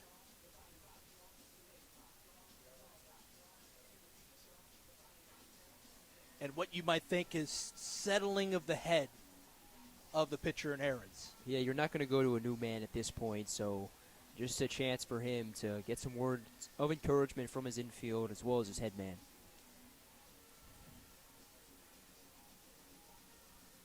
Quick chat, and he's going to take his exit. Now to Waring, who got things going for us here in First Responder Field, sponsored by Surfer Rockville Olney. A highly sought out prospect out of North Carolina, committed to the Big Ten in Rutgers University. He will play ball at New Brunswick, New Jersey for the Scarlet Knights.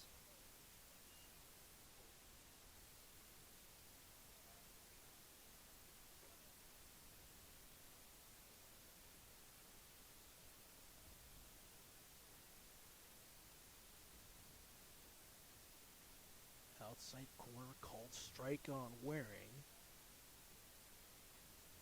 And he will send this one on off to Peltier, who took about 2 steps and gloved it. The Cropdusters tack on 4 crucial runs in this inning.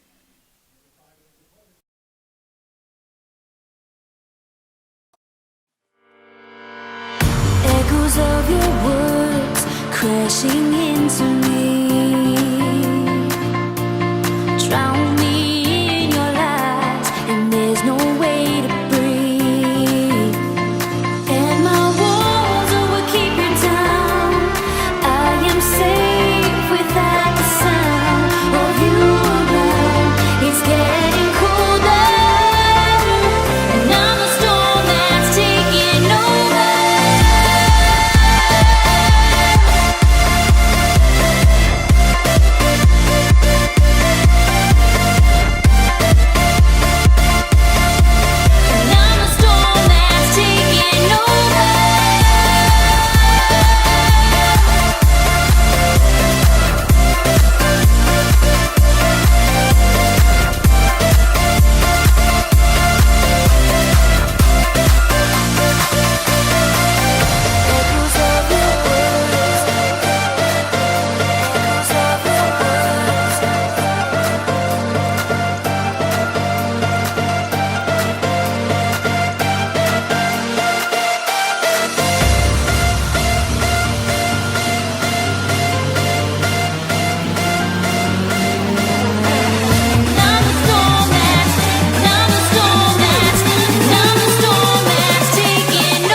Chrismond comes in relief of Kyle Rogers in 5 innings for the starting man.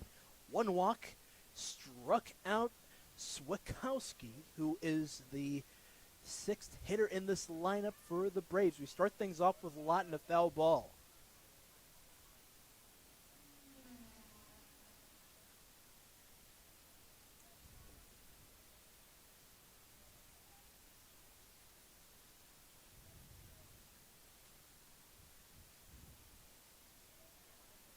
to the count in the Ripken League semifinals. Came in relief, struck out 6 batters. Chrisman does not like the call at the plate.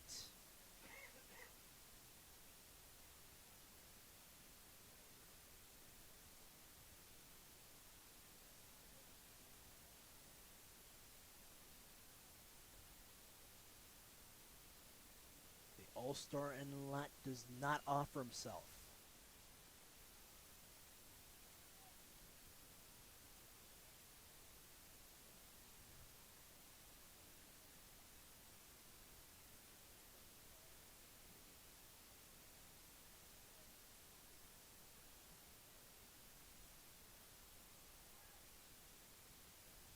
Just back behind of Bell's glove.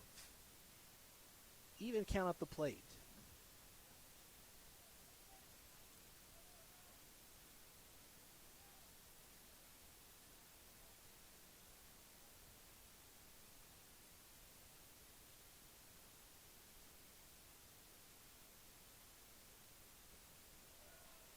Wow, late call on that payoff. It looked like it was towards that lower corner. And Shamar sends Lott packing back to the dugout. And what a way to battle. I mean, you have an 0-2 count if you're Chrisman, and then issue 3 straight balls. Chance for that at-bat to get away from you, but he dials in that 3rd strike. His 16th on the season.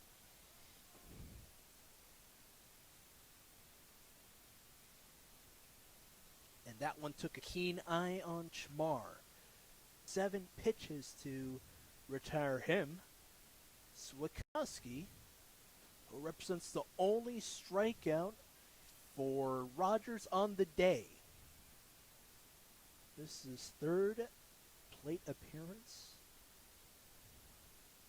Nobody on for the Braves here. They're down by 3 runs. And Chrisman with a 1-0. Just sent off to the left.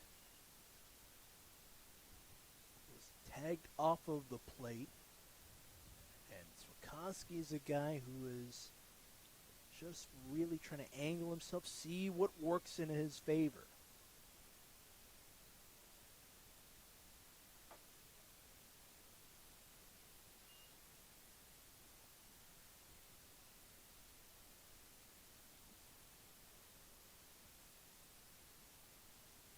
Chrisman, a member of the 2023 4A state champion Sherwood Knights, or Sherwood Warriors, that is, excuse me. Gets Swakowski to bite on the ensuing 2-1 pitch. The Warriors were able to win it all for the 2nd year in a row this year.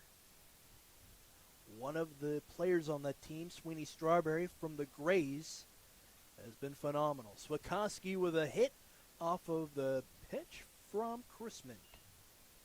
2-out knock in the center field.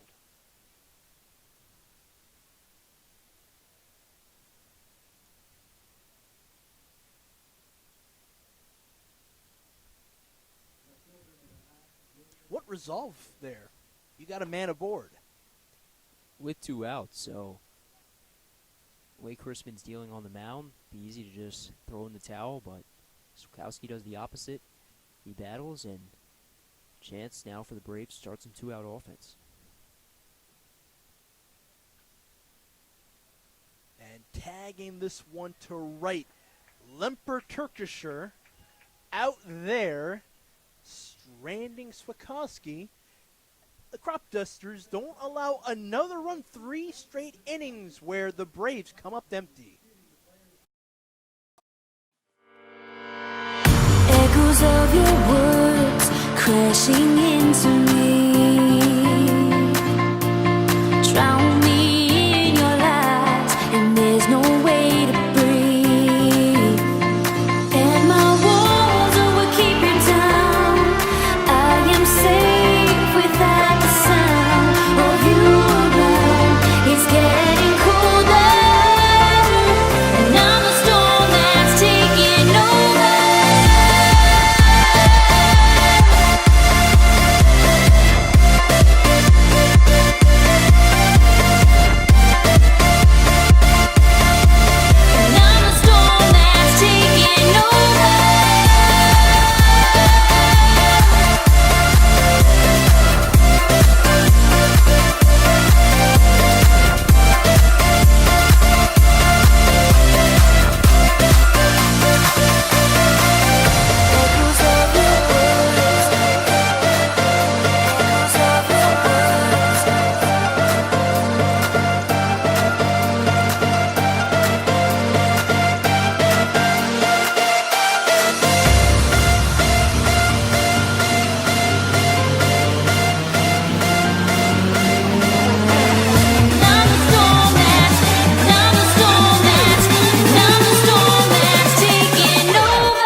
Cropdusters Baseball Network action.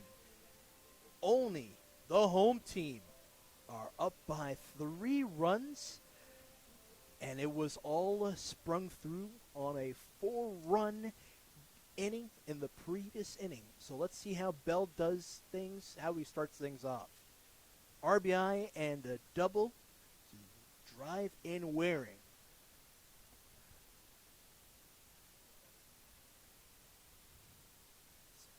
This team has been phenomenal, I'll tell you.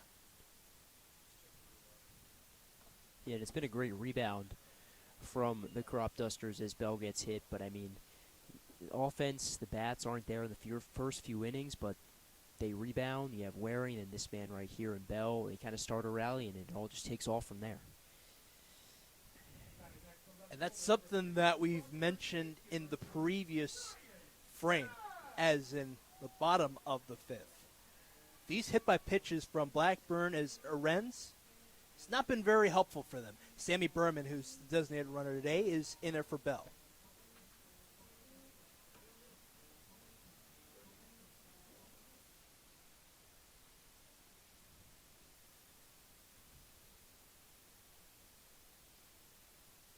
Berman out there at first. Brian Scott got the crowd all juiced up in the previous inning. A triple, which beat Peltier at that warning track down dead center field. So good to see the young man back and producing. In previous summers with the Ripken League Cropdusters, was usually the 4th man in the lineup.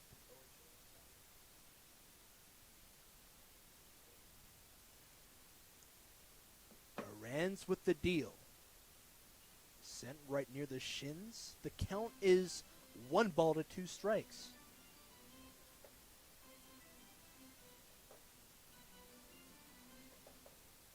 Trying to loosen up his swinging wrist there. Berman is going to move up. Throws up high. 2-2 the count. Wow, a late call. It's an out. Berman and the shortstop Matchlin tagged him in the chest.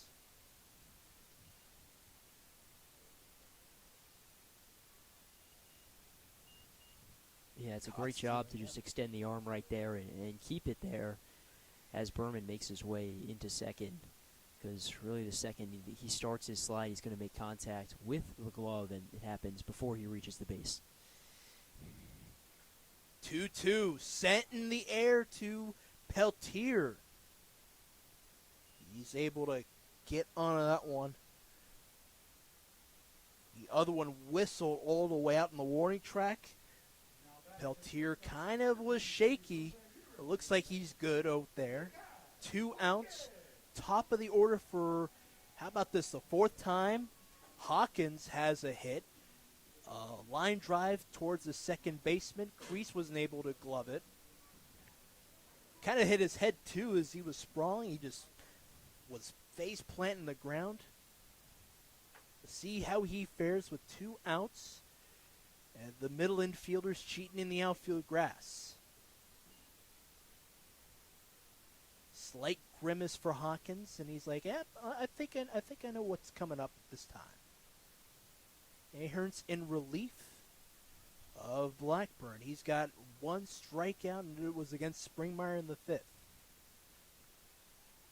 And with that hit, it's sent down the right field line. It's foul. It will be gloved there by Swikoski on the run. After the 4-inning 5th, they aren't able to cash in. 3 up and 3 down.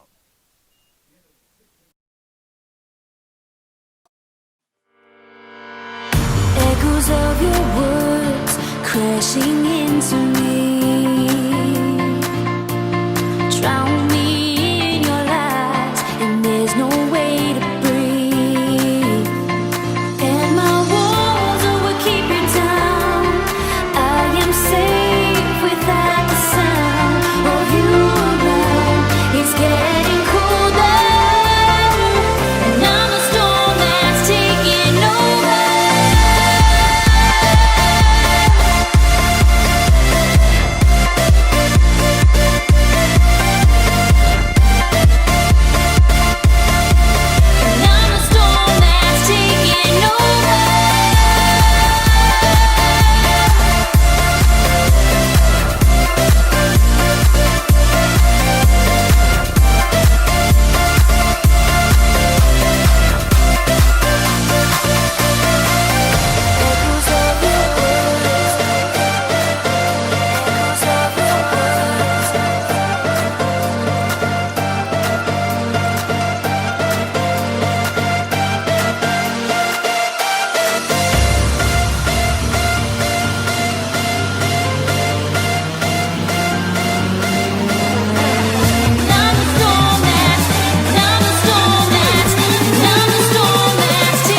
7th. The 8th spot in the lineup, James Robinson will look to get things going. Matt Chrisman, in relief of Rogers, has a strikeout. Did allow a hit, but that was all it done there for Swakowski and the Braves in the 6th. Yeah, bullpen going to be so important as the Cropdusters, like we mentioned, play 11 games in 11 days. So having these bullpen arms like Chrisman go deep into games is very important.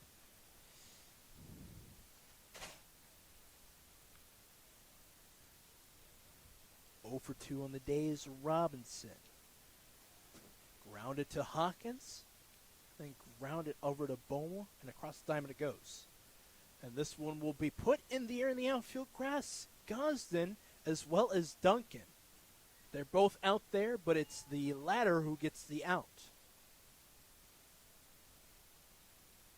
Quick outing for Robinson. Chip Crease up now. 1 for 2 with that crazy knock with 2 outs back in the 2nd.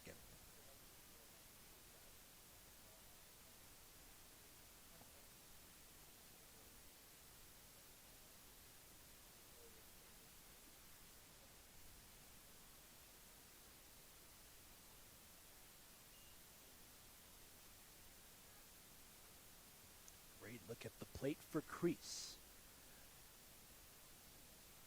Looked it downstairs, and Chrisman ahead of the count early.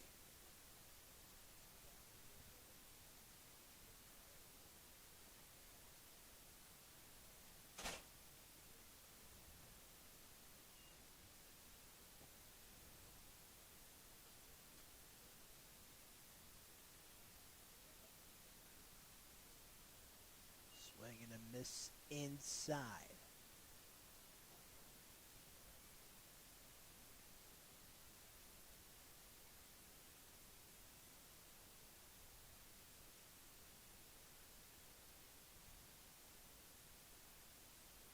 One, two, the count. And Crease had it off to the side there.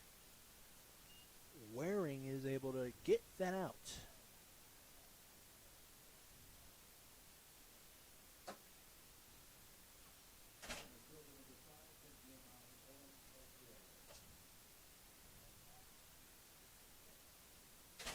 And out of the top of it for the 4th time. 0-1 Peltier with an infield knock. In the 5th was stranded, though. Another inning where the Braves have been runless. They had a double back in the 2nd. And it was Kelly who had a sac hit as he grounded over to Hawkins. Was able to allow Peltier to move on through from 3rd to home. Early on, you're seeing here with Peltier Peyton, he's offering at it, but with this hole that you got, you're kind of not doing yourself any favors. Yeah, the 0-2 hole that he's in, like you mentioned, this is a guy with back-to-back hits in this game, so definitely a possibility he works his way out. Foul tip, and that's all she wrote there. Middle of the 7th, all Cropdusters, and we enjoy that.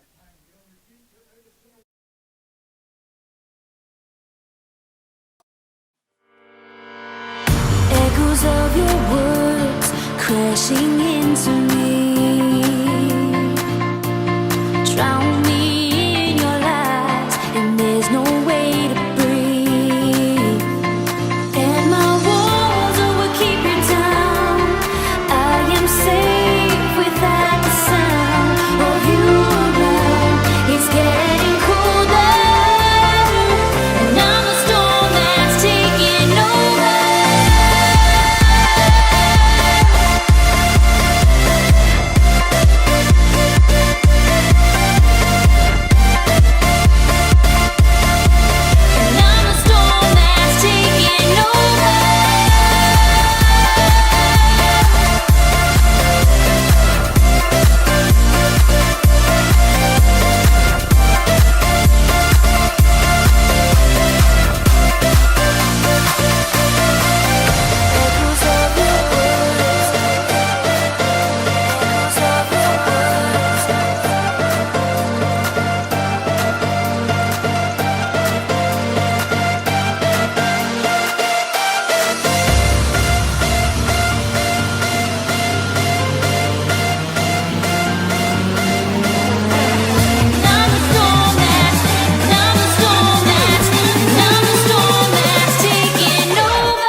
is over for Aarons.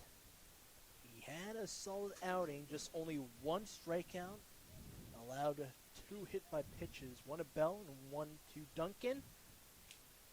Now the day's all squared away for Matthew Weimer, Franklin native. And he is about 2 years removed from Tommy John, and we'll see what he has in store for Gazin, as well as the batting order for the Cropdusters. Second man in this order is leading things off. Strike comes through eventually there from Weimer's right hand. Hasn't gotten too much run this season, only 5 2/3 innings pitched, 4 appearances. Does have 5 strikeouts, though. Just away from the glove of Weimer, but it is Kreese who is able to glove it and get that crucial out. And it's interesting, he was technically a member of the Ripken League last summer, but just the way his velo was coming through, he just did not like it, so he just shut it down for the summer. Played ball at community college down in Kansas. He was affiliated with Labette Community College as well as Chesapeake Community College. He's getting a look from East Stroudsburg University early on. Landon Springmeyer, after an out on Gosden, is up there now. Been on base once. Guy who can go long. And he is calm at the plate. He just looks it outside.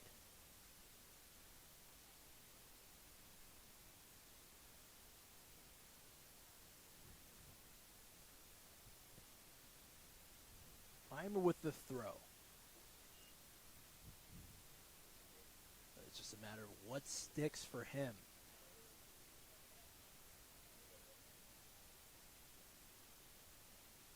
A lot of breaking ball motion. Tries to follow through. Once more. That takes about 4 pitches for a walk for Springmeyer. Let's see how Cade Walter fares. Stranded on twice.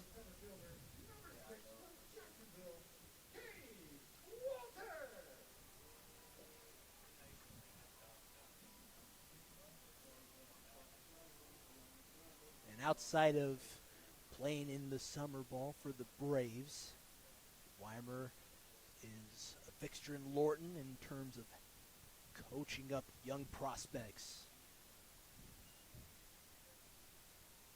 Guy who's getting back into the game, as well as teaching the next generation of Virginia baseball, the younger players. Walter with a 1-0 count. Weimer delivers just a bit outside this time. Yeah, that's a transition we've seen even our very own players make. Richie, Kirk, the ones that come to mind. So I think Weimer, one of those guys to kind of go through that pipeline of player to coach. With those last 2 pitches, he's angling a little bit more inside. This one is out, but this is the 7th ball surrendered for Weimer, that is.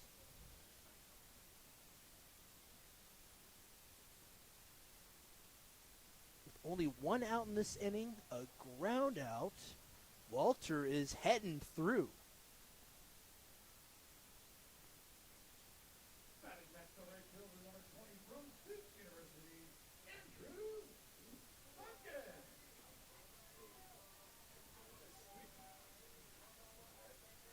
Just like Cade Walter, Duncan was stranded on back in the 5th. 3 base runners on against Aarons.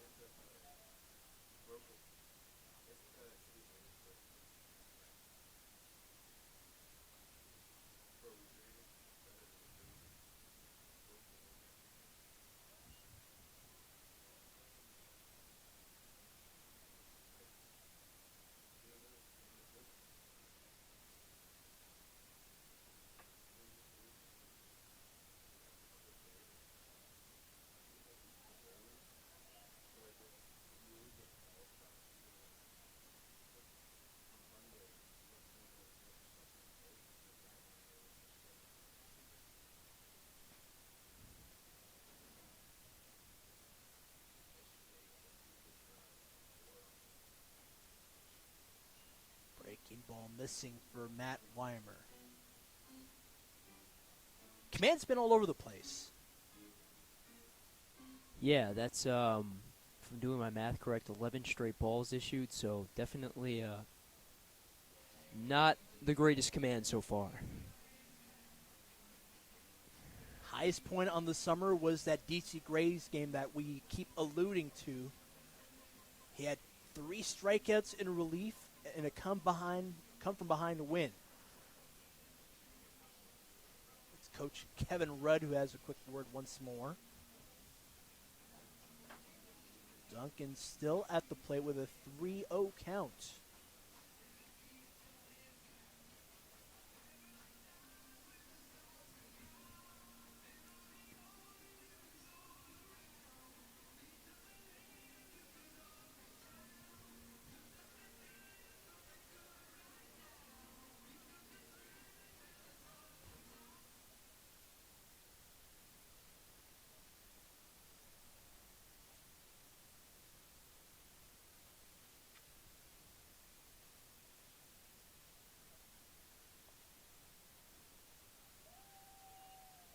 And there's a strike that comes through lower half.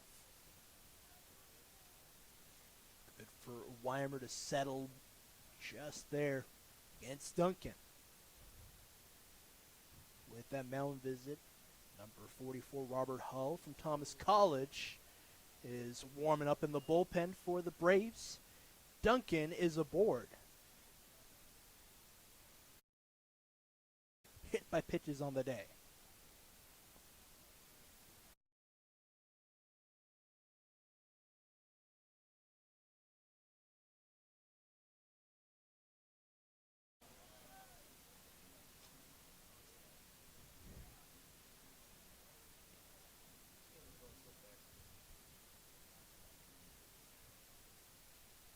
Just like in the 5th inning, after 4 runs did come across for the Cropdusters, 3 base runners on for the Cropdusters once more.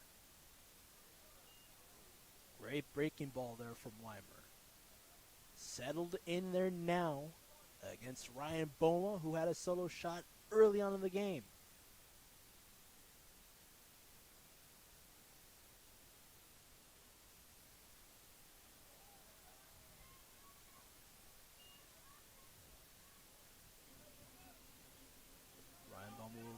Long walk away from the batter spots.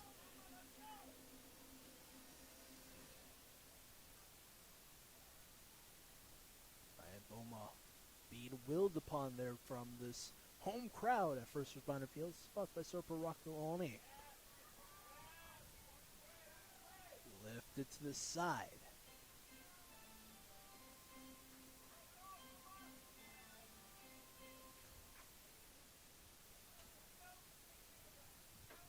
Third is Springmeyer with a walk, as well as a walk for Walters at second.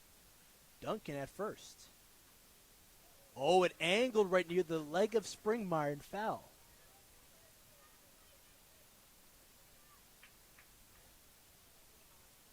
And a great opportunity from Weimer to shut down Boma. Yeah, still, I mean, if you put one on the ground here, turn 2, you're out of the inning. So, like you said, still an opportunity, even with the bases loaded, to get out of the jam. First batter he faced where he is ahead of the count.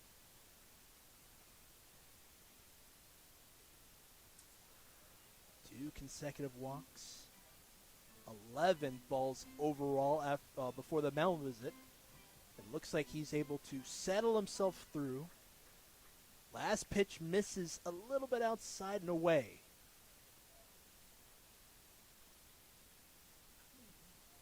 Boma with some contact. It goes into the shortstop's glove.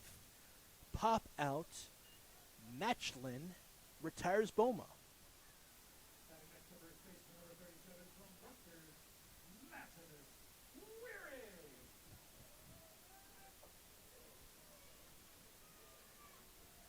Max Waring, who started the 4-hit, 4-run spree back in the 5th, is up once more. 1 for 3 to go along with a strikeout. He struck out against Blackburn. Pitcher of the week, week 1 in the Ripken League.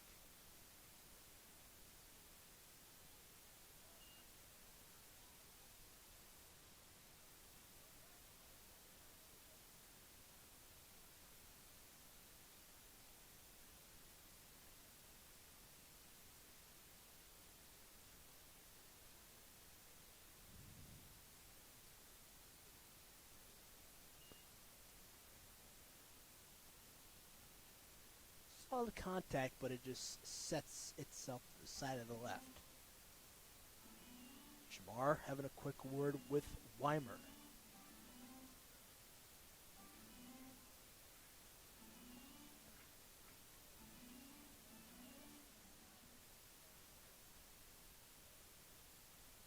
Won the count. And Peyton, what you're looking for if you're Max Waring is go yard. Yeah, that would blow this game open in a big way. But even if he can't do that, remember he had a double a second at bat. Cropdusters would take that right now. That would score 2, possibly 3.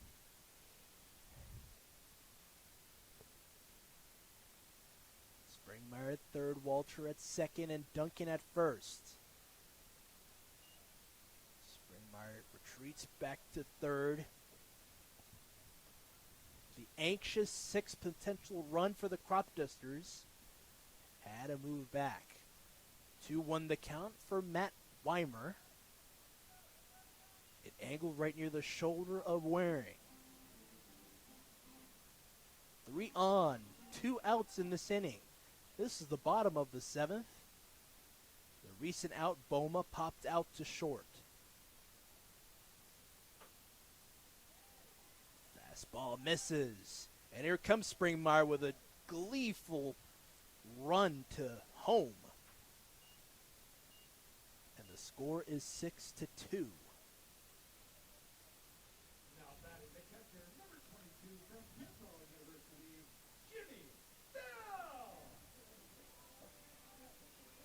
An RBI and a walk for Waring. And here's Bell, who will get things up once more for the Cropdusters. Corresponding double in the 5th to score Waring.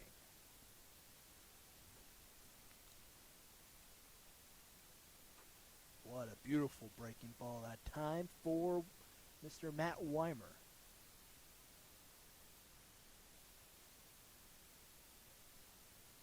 Using a lot of sliders in this relief outing. The 0-1 now. Jamie Bell looks this one down.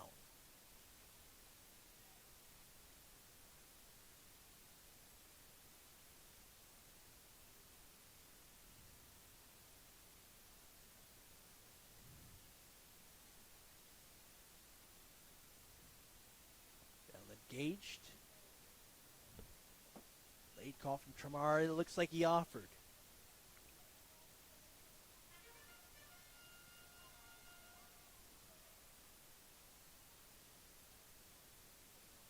One ball to 2 strikes here for Bell with 2 outs and 3 on. Angled right near the head of Mr. Cade Walter.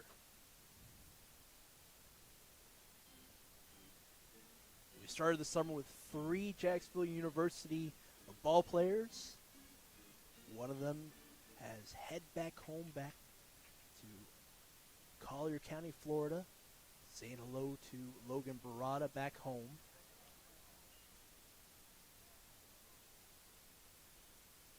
Couple other people in memorandum. Just to say hello to. Hello Xander Candelas. Hello Avery Grain. Hope you're all doing good.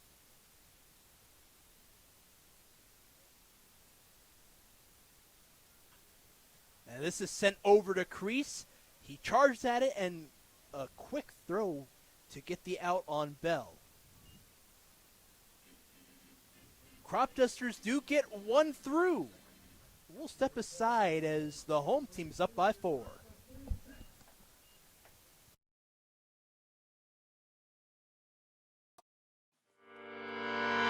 Echoes of your words crashing into me. Drown me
Top of the 8th here. Chrisman had 2 strikeouts in relief of Rogers, who had 1. And now up at the mound there for the Cropdusters, Ben Berger, another Sherwood guy. And this one angled to the left side, a ground ball that springs up. Matchlin, Israel native, is at first. It's the second hit on the day.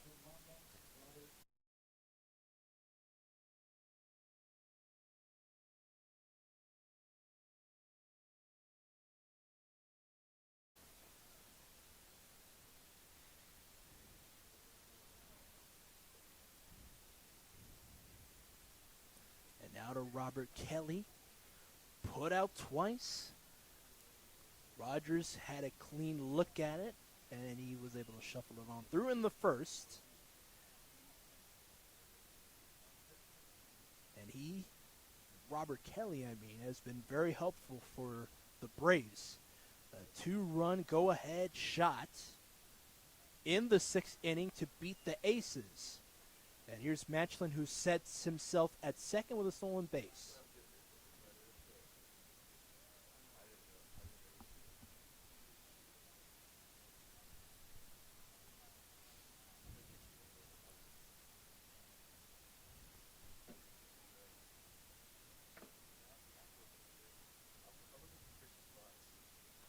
Pitch goes downstairs for Berger.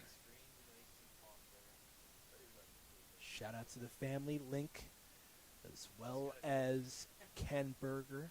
Whole family here in attendance.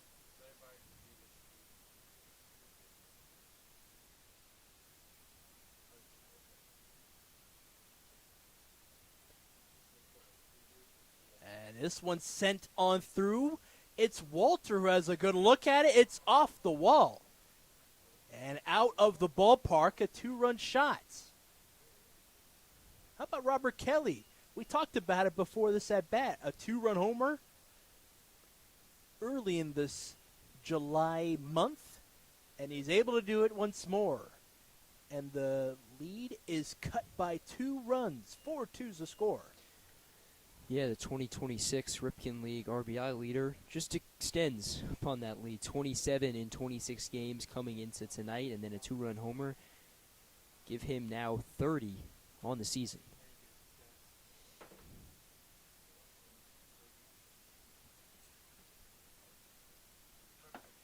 Back over to Berger, but it's Hawkins who charges at it and throws. Oh, what a nasty look.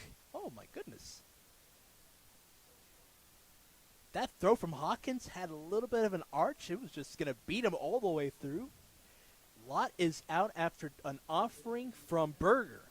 Yeah, the Braves have kept him busy tonight. A lot of balls hit his way, but he's handled them. 3 consecutive grounders over to Hawkins back in the 3rd after a double from Peltier. And what was Peltier's run on that inning? That was a 3rd. He scored from 3rd after Kelly grounded out to short. And here's Vasquez, left on base in the 1st, had a walk. Sends this one up to Waring, and he's going to look this one away from the netting.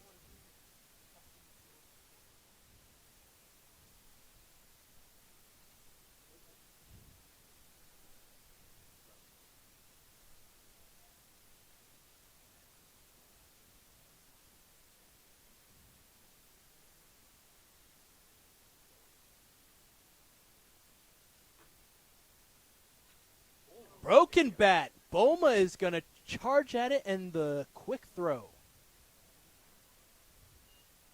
Souvenir for Sakai Hawkins. Why not?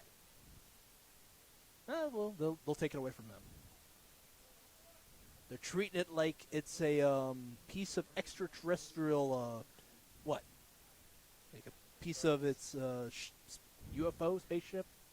Whatever you want to put it. That's an out, though. Shameful. They should just let him keep it. Sneak it Yeah, in his exactly. back. Sneak it in the back pocket.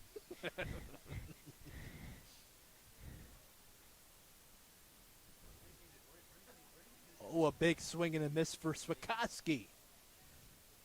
Left on base, but had a line drive single to center field. That was in the 6th. Fourth plate appearance for him against Ben Berger. A little bit of confidence from him. Fastball just misses the glove of Bell. It was towards that throwing side.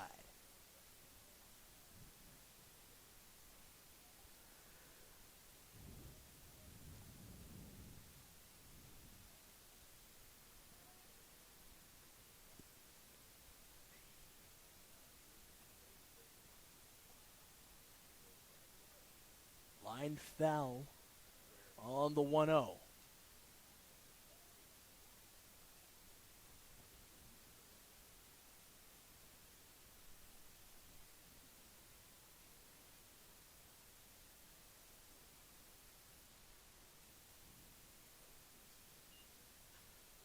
And this one sent to Hawkins. It's got to be a no-doubter, and it is. It beat Switkowski by about 4 steps that time. Cropdusters, everything working in their favor in the infield, but the 2-run shot for Kelly has them down by 2 runs. We're heading into a crucial top of the 9th inning.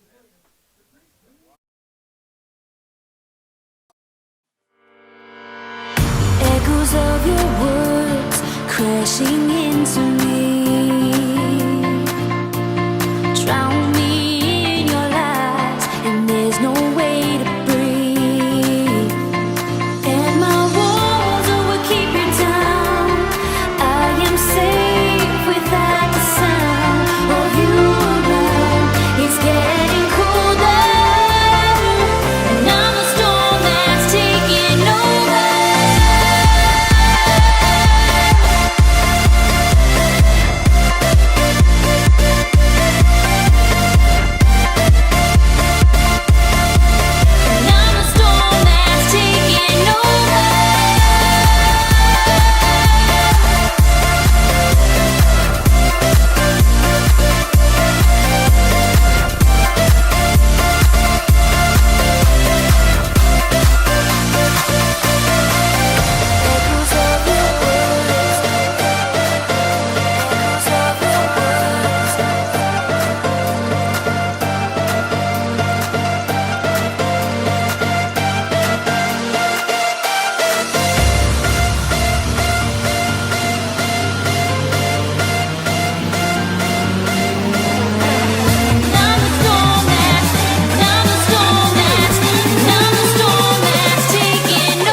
And here we go. Brian Scott would lead things off. We haven't seen him yet lead off in this game. Had that triple in the 5th. Looking to do some damage against Robert Hall. Matt Weimer, though, 3 walks and a run allowed in 1 inning. It gives way to Hall, and he's hitting that zone already with a fastball. Yeah, he comes in a big spot for his first appearance on the season. Still a 2-run deficit, so a chance for the Cropdusters to kind of add a few more insurance runs and possibly pull away. But if you're the Braves, you're still within striking distance. You want to keep it that way. Yeah. Brian Scott grounded out at first. It was a hop to short. Matchlin over to Perry. Or Kelly, that is, excuse me. And now we're at the top of the order for Sakai Hawkins, 5th at bat on the day. Sack Fly scored him through in the 5th. And he was a 4th run in that same inning as well. He's been on base as well in the 3rd. Had a hit by pitch off of his left shoulder. 1 hop and towards the line and foul. third base line.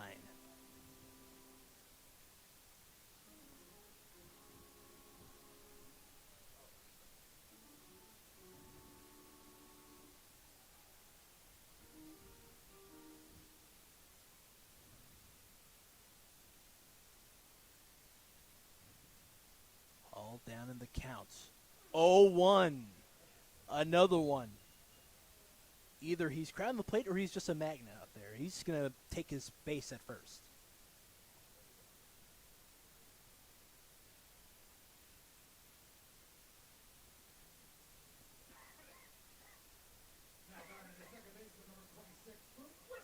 Doing my math right, that's 6 hit by pitches for the Cropdusters this evening. A painful lead. Yeah. That's the 6th out of 4 pitchers on a day for the Braves.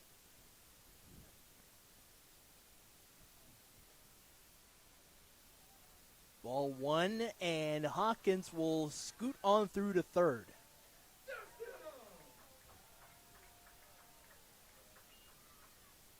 What a baller Sakai Hawkins is. Look, Las Cruces, New Mexico native alongside Hudson Harrison. And he is in a great spot at third. Position himself as the 7th run if he can come through. Nice breaking ball. And it sneaks in that low and away corner.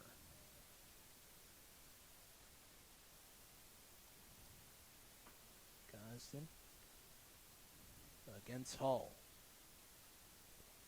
Lifted behind. Watch out.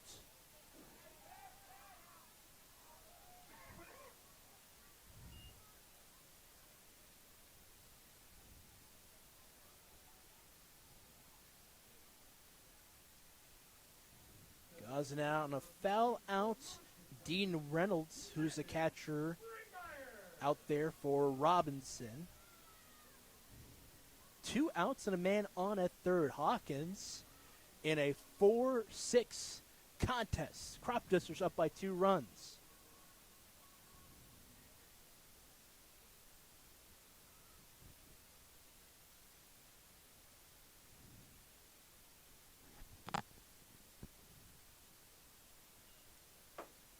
Good look there for Springmeyer.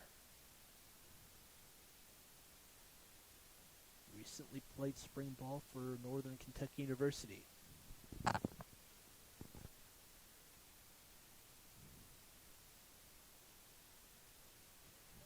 And just behind, backstop is a little close, but it's Hawkins who's able to use his speed to slide through. He beat the sprawling Reynolds after the wild pitch. 7 runs for the Cropdusters. Yeah, that's just what they needed. One more insurance run. 2 runs is great. We tack on one more. That's even better. Now they take a 3-run lead. Could possibly be more depending on what Springmeyer does into that final frame.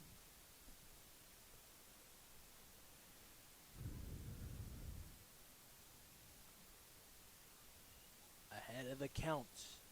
Springmeyer, 3 balls, no strikes.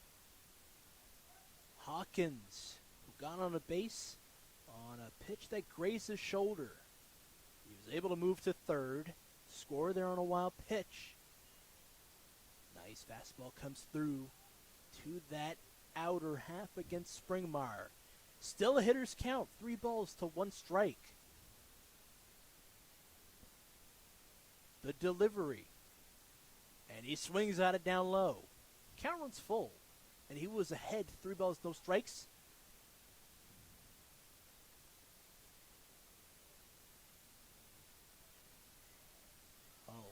His first bit of action as a Brave in relief of Matt Weimer. Allows Springmeyer to move to first. He had a walk in the 7th, scored early on. First it was a 1-out walk for him, and now he has a 2-out walk after the foul out for Gosden and Hawkins scoring from third on a wild pitch.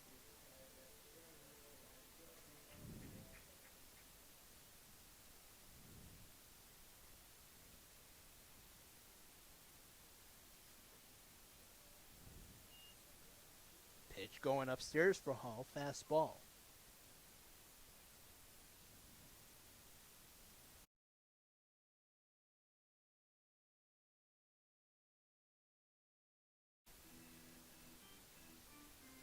Cade Walter ahead.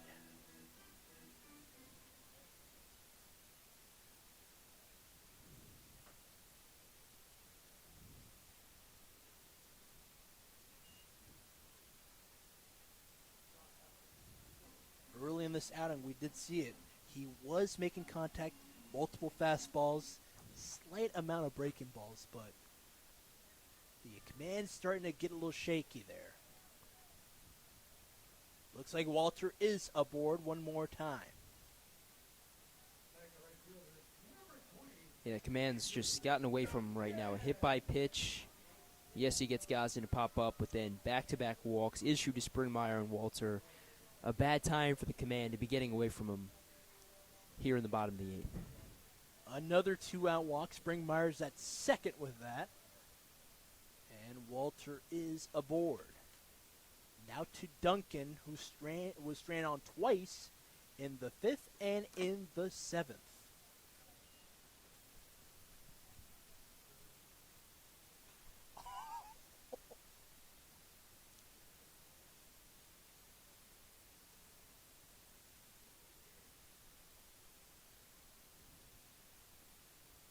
Pitch going down over Hull.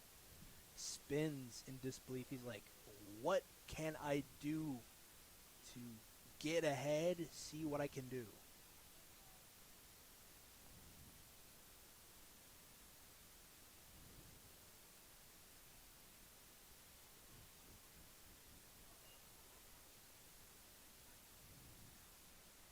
Beautiful pitch that time for Hull.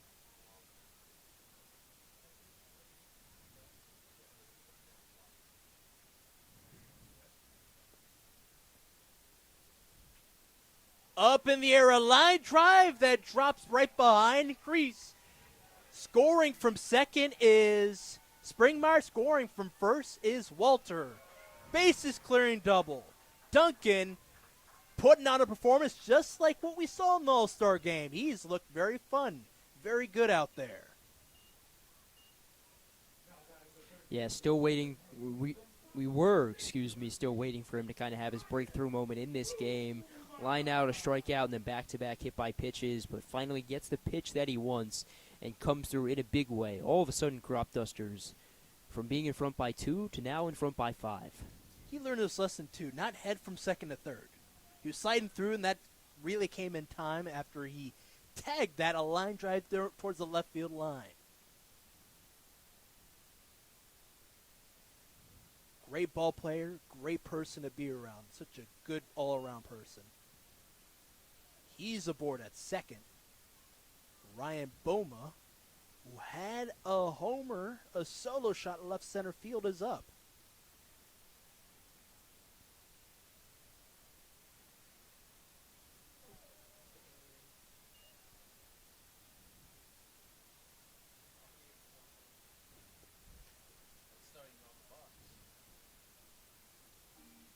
Now Duncan moves up to third. Wild pitch that grazed the glove of Dean Reynolds and back behind the backstop. Cropdusters lead it by about 9-4. 5-run lead for the home team.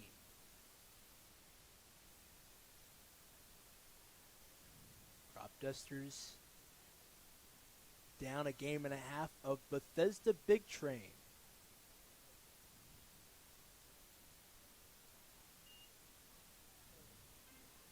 Big Train riding a 10-game win streak. And it's interesting, though, right?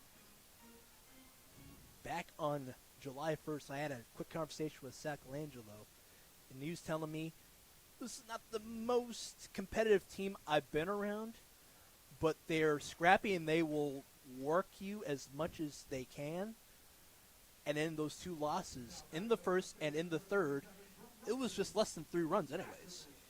So Yeah, they were winnable games. Yeah, and speaking of those Big Train, in danger of having that 10-game win streak snapped, they're down 9-4 against the Southern Maryland Senators at home in the top of the 5th. So certainly a chance for them to come back. We've seen crazier things happen, but their 10-game win streak in danger.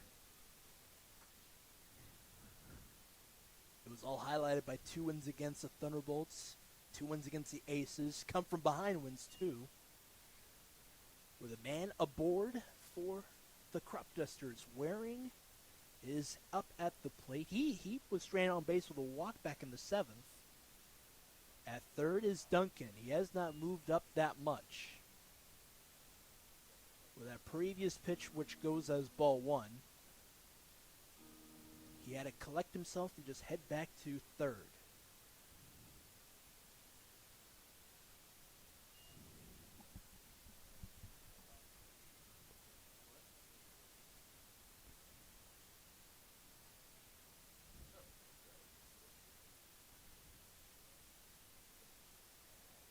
Wow, big time wave and miss.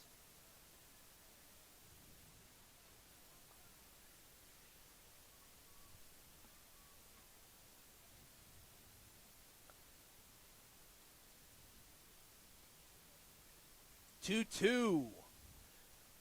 Upstairs, he tried to meet it.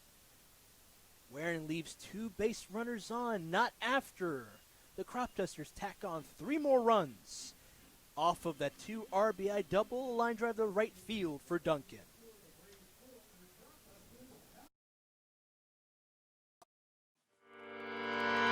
Echoes of your words crashing into me. Drown me in your lies, and there's no way to breathe.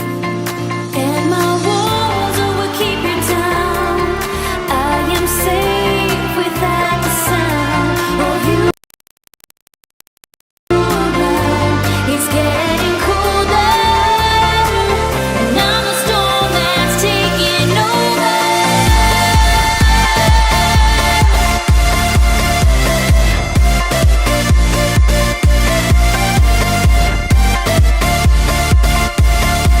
And I'm the storm that's taking over.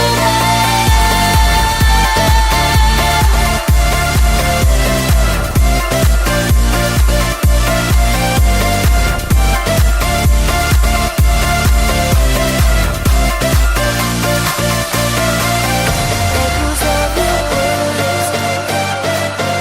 words.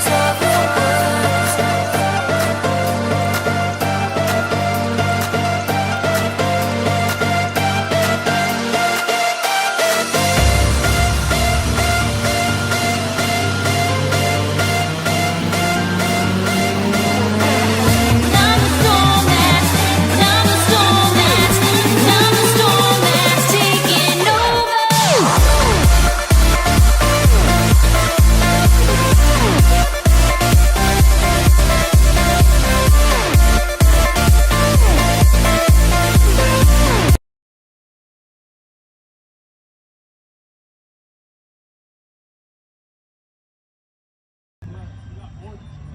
My favorite memory at Sherwood High School was winning 3 state championships. So my sophomore, junior, and senior year state championships. Thank you, Sherwood.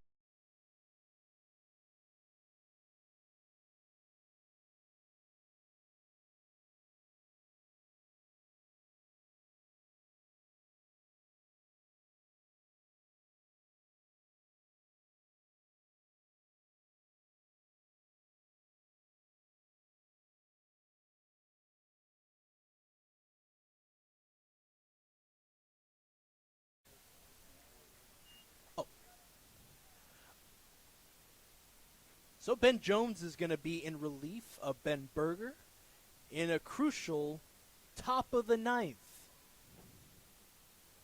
Lemper Turkisher, a swing and a miss against Jones. Ripken League Pitcher of the Week in Week 3. He was able to strike out 8 batters against the Aces and then 3 more against the Thunderbolts. 3 pitches. He retires a man. 2 outs away from clinching the game for the Cropdusters.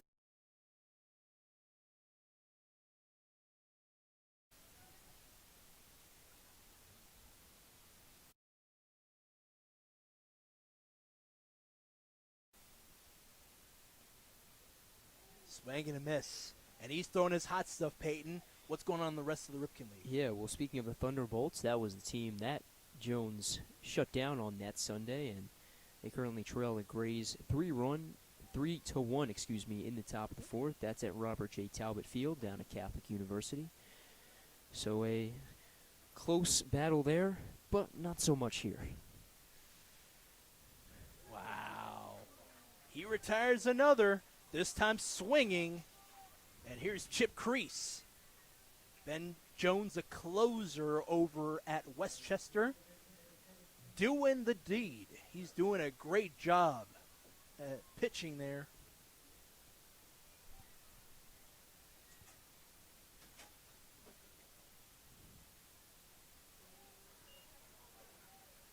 Swing and a miss. Everybody's going to try to get their licks in here. Chip Crease down in the count.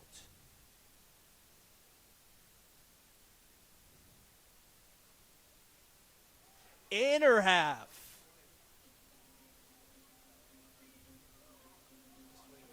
You're facing the storm here, Chip Crease. Do you surrender? Does Jones have it in him?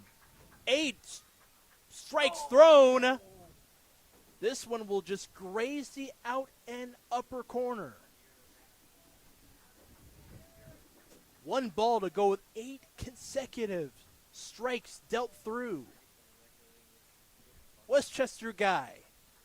A swing and a miss that time. Ben Jones, what a guy. A little bit of a smile and a smirk. Jimmy Bell, the first one to congratulate him. Cropdusters take the win. And we're coming back tomorrow with another game on the docket. Peyton, what a win. Yeah, tale of two halves, I think, for the Cropdusters. Just 1 run through 4 innings, and then once that 5th inning hit, everything changed. The Cropdusters, specifically their offense, just came alive, and they rode that to the end. 9-4 the final score. A very, very big come-from-behind victory. What do you think has been the strong suit of the Cropdusters in this particular game? Really just their mentality, their way that they didn't really cave to any pressure, any adversity. They were down, but they weren't out, and tonight, proof of that. Yeah. Winning pitcher on the day, Kyle Rogers, had 1 strikeout as well as a walk. Did allow 5 hits, though. Crispin has been very helpful with 2 strikeouts in his own right. Losing pitcher Tommy Blackburn. It's been a fun one. Last thing is we send it on off. We're going to be playing again tomorrow. Yeah, excited. It's going to be a big, long stretch of baseball for the Cropdusters, but they're built to handle it. All right. Well, that should do it for us. 9-4 is the score. Cropdusters take it. What a Friday night for baseball. We'll see you tomorrow here at First Responder Field, sponsored by SoCo Rockville Olney. Once again, for Peyton Yaus, my name's Ali. Have a good night. Stay blessed. We'll see you tomorrow here in Olney.